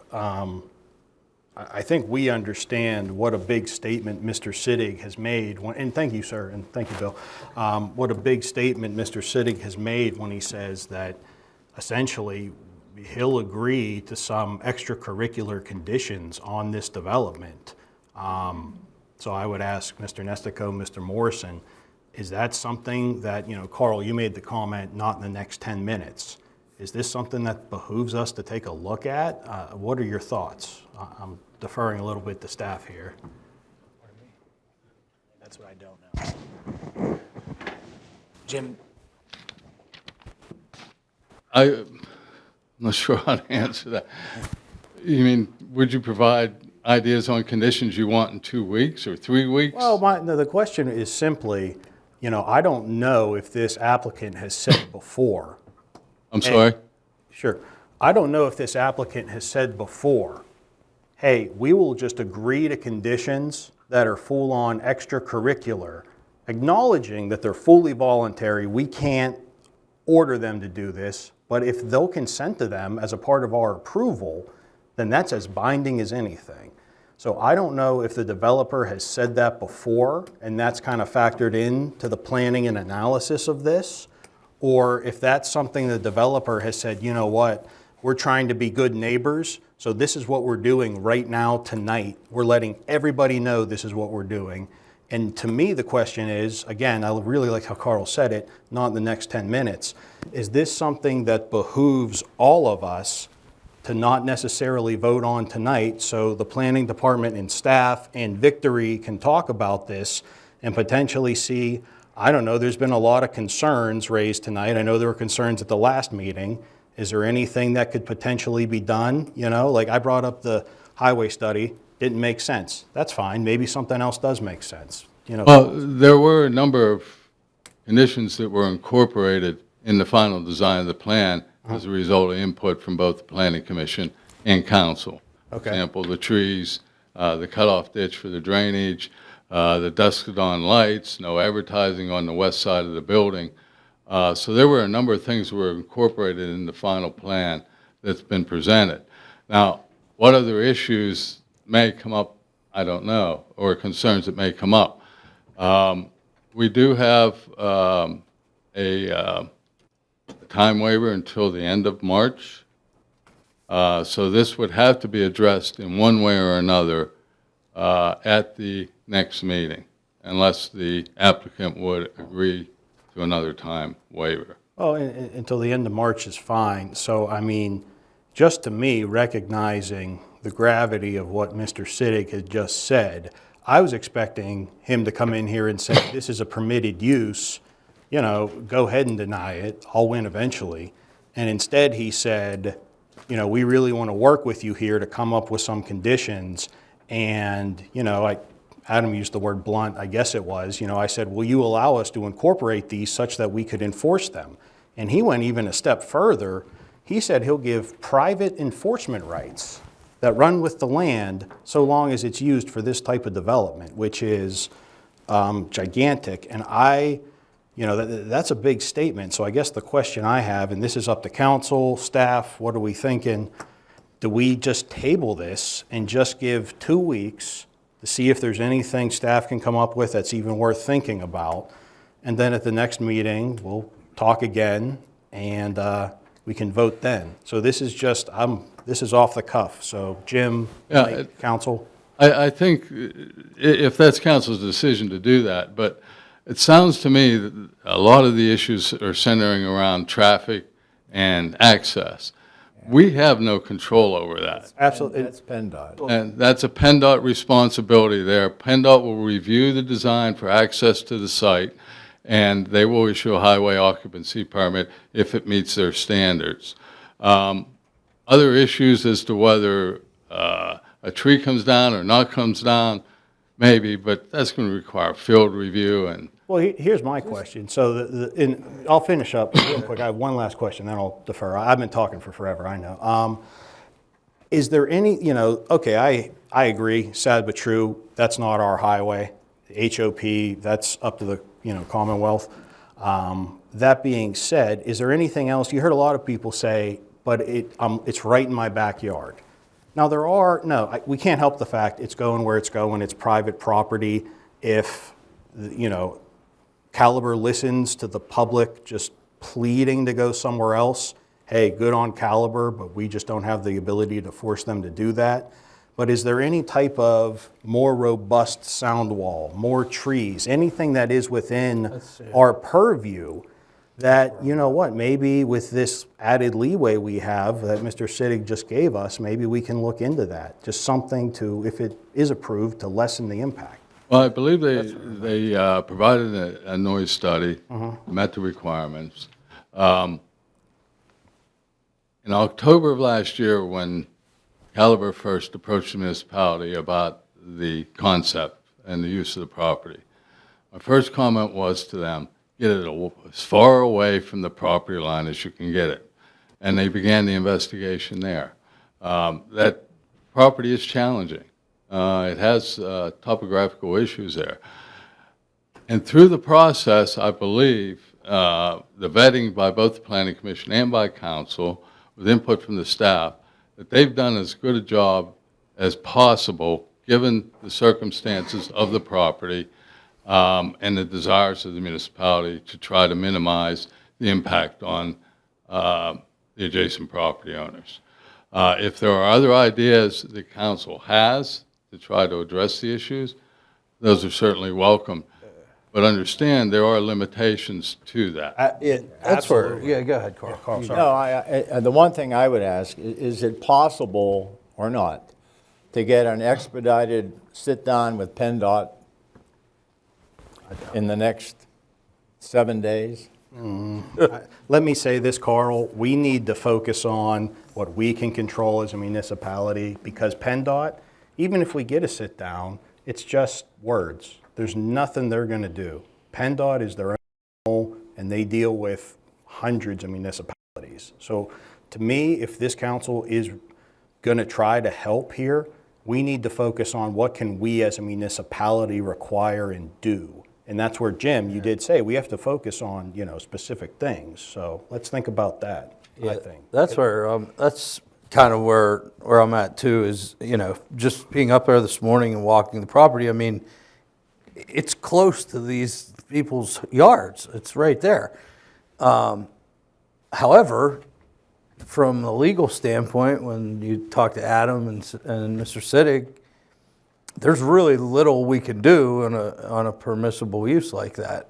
The only thing we can do is do everything in our power to protect the citizens of Murraysville and their homes that, they don't want to sit on a back porch and look at a big collision center behind them. So what can we do conditionally to minimize that? And I mean, they're putting giant green trees in, okay, but how many? Can we double that? I don't know. I don't know the answer to it. I'm just saying, I think we need to, all as a council we're going to be able to do is minimize the impact to these people in this residential area. In addition to that, and I echo what you're saying, I second that, whatever we want to do, but let's say 5 years from now, there's not enough trees. Can we do something else then? Can we put some provisions in there and say, Right. okay, it's still not working. We need a wall, we need this. I don't know what it is either, but we should have some provisions to protect their properties. Yeah, that's my biggest concern is that, I think the traffic thing, you're knocking your head against the wall with PennDOT. There's nothing we can do about that. They're going to have to look into that. I think there's still a lot of hurdles that Caliber Collision needs to maneuver around for this to happen. I mean, they've got, the sewage issues, all these things that are in the conditions, they all need done. Whether there's a traffic impact study, whatever it is, all of those are going to need to be done by them. My biggest thing is I don't see a path to stop it, but how can we control it? You know what I mean? And the impact that it has to these people's homes. That's where I'm at. If I might, I think Jim's point that it's been really thoroughly vetted from a design standpoint, fencing, way additional, we did different grading, there were swales, I mean, that's all been looked at, twisted and turned. I think from a site design standpoint, we'd agree with Jim. And those things are outside the ordinance, and we're agreeing to them. Like a lot of stuff we've already done. What I'm focusing on more is operational things that really haven't been done. Like basic hours of operation, so that and the other thing I think is important, and this is something Caliber's willing to commit to, are the doors never being open. That just doesn't happen. We know with the Conleys, Jim asked the question, do you open the doors? Yeah, it gets too hot in here. What about air conditioning? He said, that doesn't make any financial sense. Well, it does to Caliber, and there's going to be air conditioning, and the doors are going to be closed. So we don't want somebody to say, okay, so what? It's a nice day, we're going to keep the doors open, or the next guy come in and saying, you know, the air conditioner's broke, we're not fixing it. Whatever it is, it's like, let's do that. Like I said, there are certain things operationally, no outdoor storage. That's it. You can't keep your hoods and fenders, you know, and bumpers outside. They have to be in containment and it has to be sealed. I think a big one's going to be, and I didn't appreciate it until I started looking at this, these cars being in parking spots, that they're not as banged up as you think. They just look like cars are parked there, by and large, and you can look wherever you want. So long as they look like they're in order and they're being parked and they're not stacked. That's the problem with New Ken. There's no fencing, they're not up against the fence, they're just like, it's auto body, but it's a junkyard. Junkyard. Yeah. So that's what I'm seeing. I don't think from a site design standpoint, there's not much we can do, but operationally, and I have folks here willing to commit to days and hours, lights going off, and garage doors, that kind of operational stuff that you'd say, okay, that's not New Ken, you just can't store 100 cars just sitting in the yard.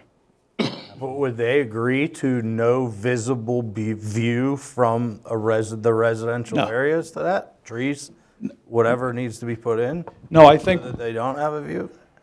no, because that's just not practical. That, whether a car is going to come down the driveway or whether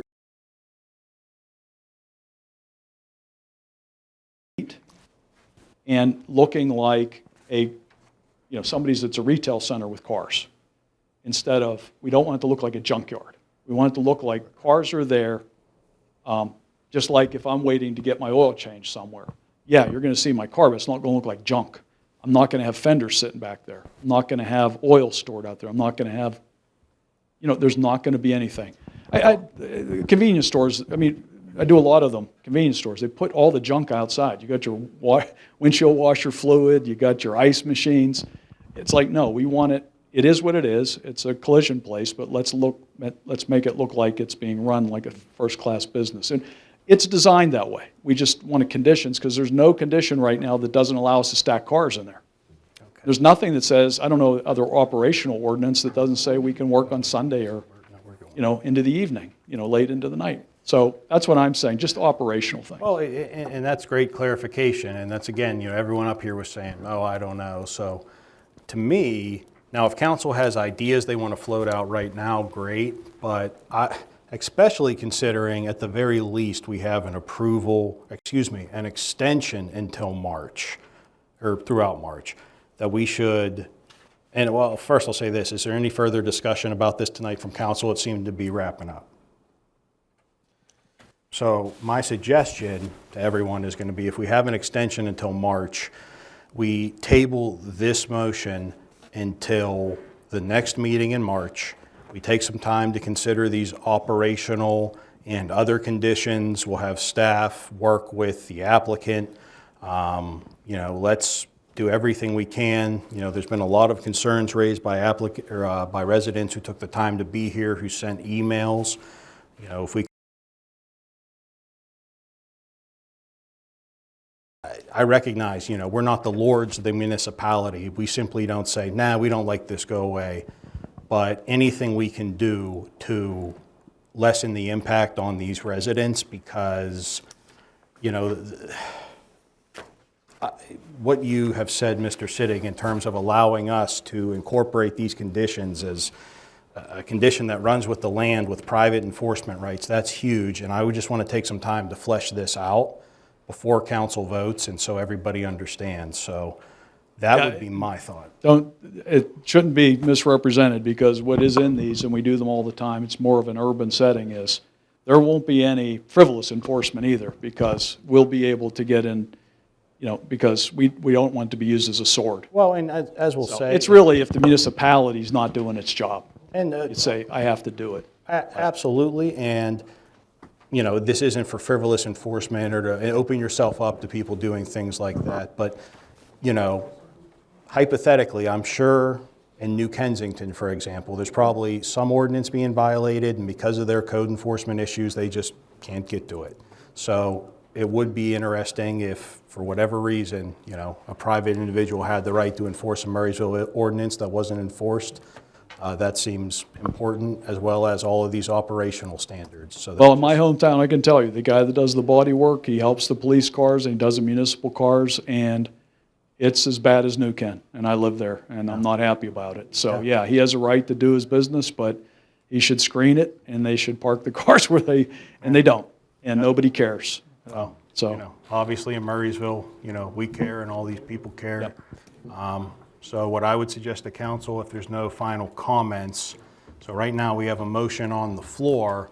I would just ask that somebody make a motion to table and then second it, and then this would be tabled. Is there anything from anyone? Mr. President, I would suggest, just to be safe, to ask Caliber Victory to extend the time waiver till April 5th.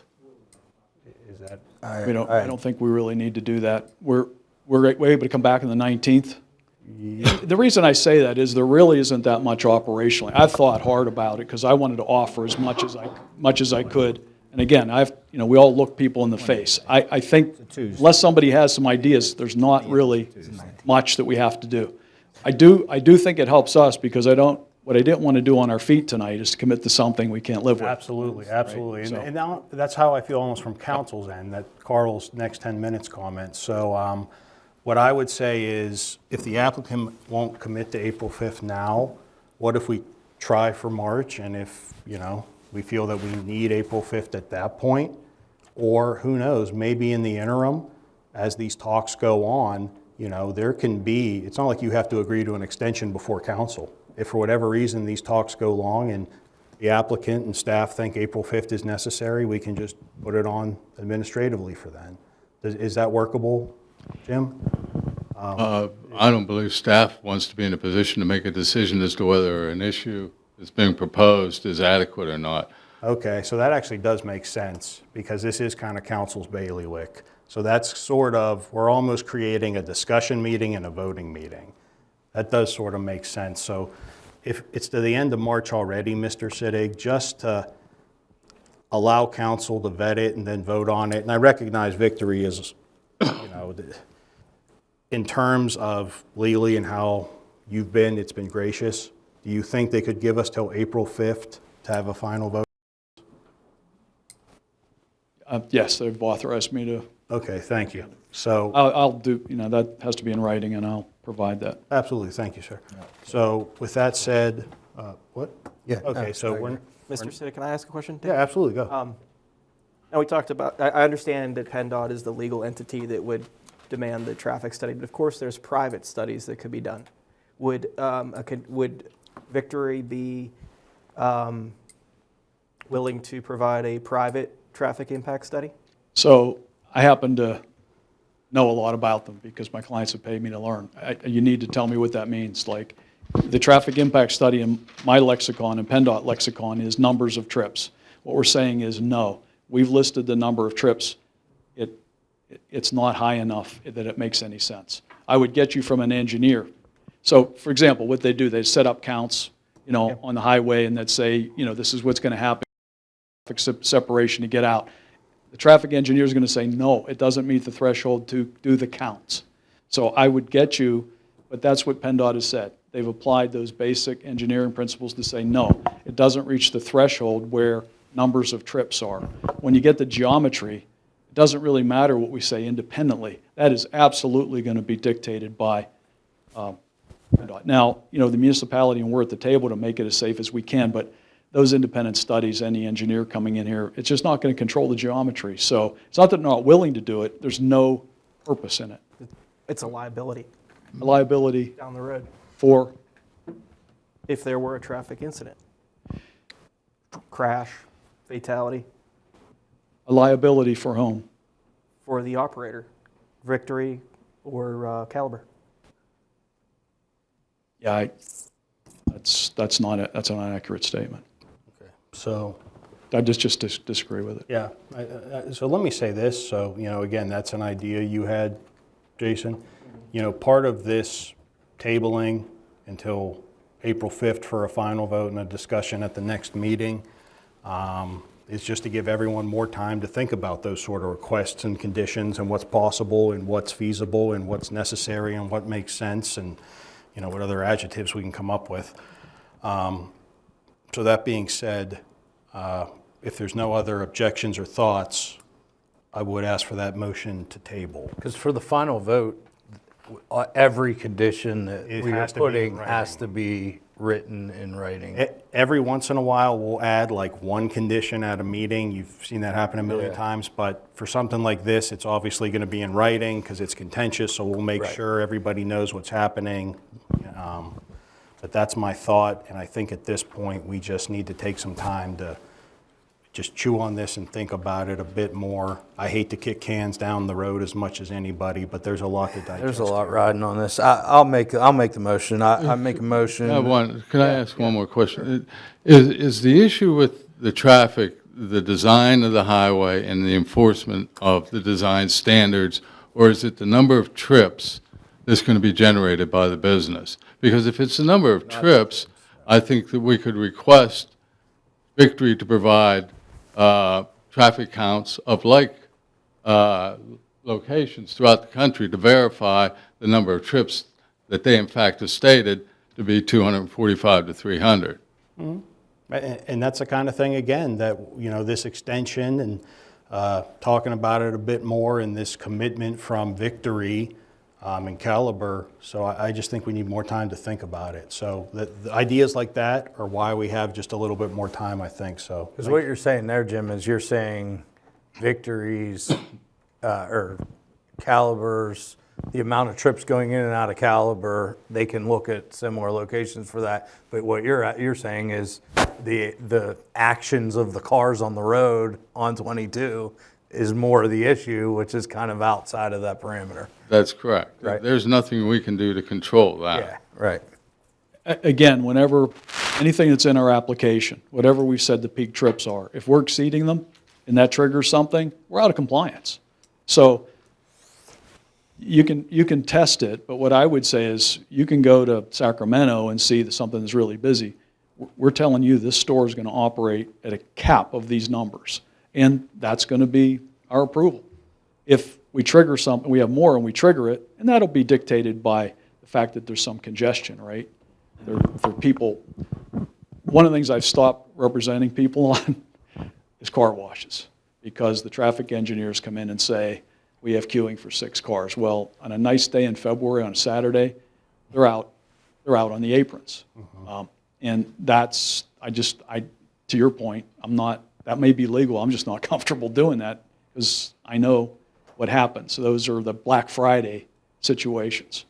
I don't know of there are any Black Friday situations here, but we are projecting volumes and committing to them. And if there's more, just like the total number of cars, total number of spaces, the stuff's being stored, we're going to be in violation. That's why we want to layer this as much as we can with those details. But we have traffic counts. One of the things that Jim might say, we disagree with that. You have to go by what we're saying we're limited to. I mean, we are basically tying our own noose if we can't meet it. And again, you said it right there. Cap. Jason, the traffic study that you got said between 290 and 420. So when you're saying out of compliance, is that at the 290 or is it the 420? Is it the whole range? Because that's a pretty big range. It's over 130, difference. Yeah, and even if you'd go higher than that, you'd never know. So it would have to be, what I'd tell you from a practical standpoint, it would have to be more cars than this site could handle. The parameters are the size of the site. You're never really, it's just a red herring that you're going to have too many cars in and out. This isn't a turnover site. If you're having a drive-through, you're having a car wash, it's the opposite. These cars sit here for a long time, until they get parts. Trips aren't the issue. The safety, the rear ending, the geometry, of all of our control. So one other question, because I just don't have the schematic in front of me. What is the distance between the exit from Mannerdale Farms, where they're making the right heading east onto 22, and the entrance of the next, of the facility? Go ahead, come on up. I mean, can you ballpark it? Is it 20 yards? Just make sure to stay in a microphone, please, just so we can all be on the same page. Yeah, I'm John Barron from the Eads Group, 11045 Parker Drive. Thank you. It's about 200 feet, I believe. Yeah. I'd have to go back and check, but I think it's like, depends where you're measuring it from. Center of driveway, it's going to be longer. Tangent to tangent, I don't know the exact dimension. I have to look at our plan, but yeah. 200 feet. Thank you.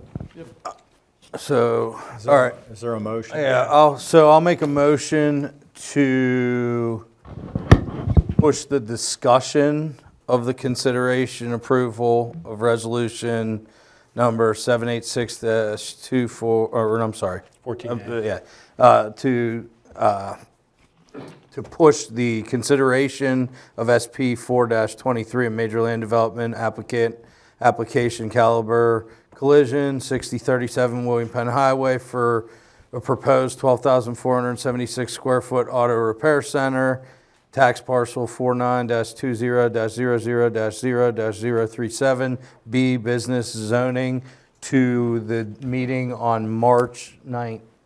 Let's just say the second meeting. The in second March. meeting in March. Yeah, just to, And to push the voting meeting for that consideration to the first meeting in April. Second. Second. So we'll go with Mac and Matt. All those in favor, please say aye. Aye. Opposed? Okay, the matter is tabled until our next meeting, so we'll have no further discussion about that tonight. Thank you, everyone.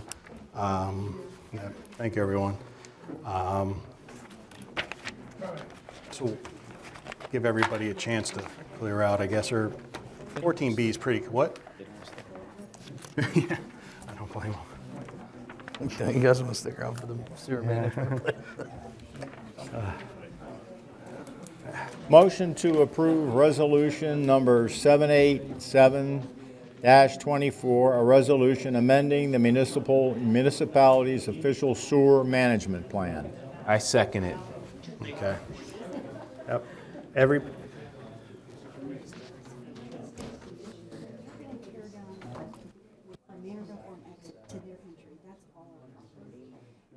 going to tear all that down. Our hillside's going to slide. That's going to take care, that's going to destroy our. Yeah. Yeah. Okay.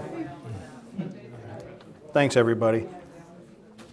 I mean, if possible at all, if any conversations could be moved to the hallway, just so we could, thanks, everybody. Sorry about that.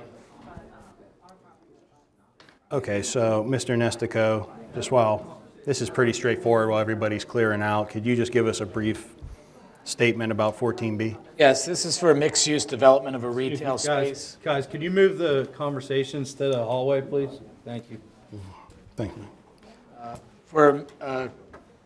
This is for a construction of a mixed-use development retail space with 8 two-bedroom apartments. The municipality has reviewed the planning module for the proposed land development and determined that the method of sewer disposal does conform to municipal standards. Okay, so again, pretty straightforward, mixed-use development. Questions or concerns from council?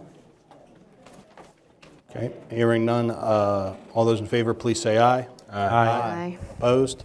Okay, motion passes. It is unanimous. Under engineering, we have 2 motions. Can I have thank you, Jim. Can I have a motion for 15A, please? Make a motion to authorize advertisement of DPW-1-24 2024 overlay project. Second. Thank you, Jamie and Jason. And again, this is just an advertisement for our overlay project where we pave the roads. We do this every year. Questions or concerns about advertisement? No. Okay. Was there a second? That was me. Oh, yeah, Jamie and Jason. Yeah, sorry, I'm second. Yeah. All those in favor, please say aye. Aye. Okay. Opposed? Motion passes. It's unanimous. Thank you. Same thing. Can I have a motion and a second for 15B, please? I'd like to make a motion to authorize -3-24 2024 chip seal project. Second the motion. Let's go Jason and Carl on that one. Same thing, we're just advertising chip seal project for the roads. This is just the advertisement. Questions or concerns about it? Okay, all those in favor, please say aye. Aye. Opposed? Okay, motion passes. And can I have a motion for 16A, please? I'll make a motion to award contract DPW-5-23 municipal building HVAC project to Huckestein Mechanical Services Incorporated. Second. Thank you, Mac and Eli. Bill? Bill, people weren't as interested in your. Yeah, really. yours. Still here. Yeah, Georgia was ready for you. It's hot in here. But yeah, Okay, a little bit of history. We put out a bid. I was here months ago. I thought we had the greatest price in the world, but it ended up that it wasn't. That bid didn't come through, so we took the next bid in line, which is Huckenstein. Okay. Yep. Any questions? Bill, any possibility of getting, as a penalty to the mechanical services company? I would say that that's a legal item that we are Yeah. going to look into. Yeah, executive session, actually. Okay. Yeah. Yeah. Okay. So maybe we can discuss at executive session, maybe. We could do that. Yeah. Certainly. Okay, any questions not related to that? That angle, I should say. No, Bill, did Huckestein, are they going to be able to do it in the time frame that you want to? We still are going to be, if we sign a contract tonight here, we're still going to be 14 weeks out before we can put air conditioning in the police station. So that's what I'm kind of trying to get moving with it pretty quick here, and I think they will give us a good deal for what we're doing here. Okay. They're general contractors throughout Pittsburgh, so they're in the HVAC circuit throughout the city of Pittsburgh, surrounding areas. Yeah. Okay. And one of their owners is a resident of Sardis Road, so Oh, wow, even better. Oh. that helps. Take them over something. Okay, so glad to, see this project get underway. Any questions or concerns? No. No. Get it going. Yeah. Let's cops on it. All those in favor, please say aye. Aye. Motion is approved. Any old business? New business? No executive session? Can I have one more motion, please? Motion to adjourn. All those in favor, please say aye. Aye. We're adjourned. All right, thanks, Bill. Thank you very much.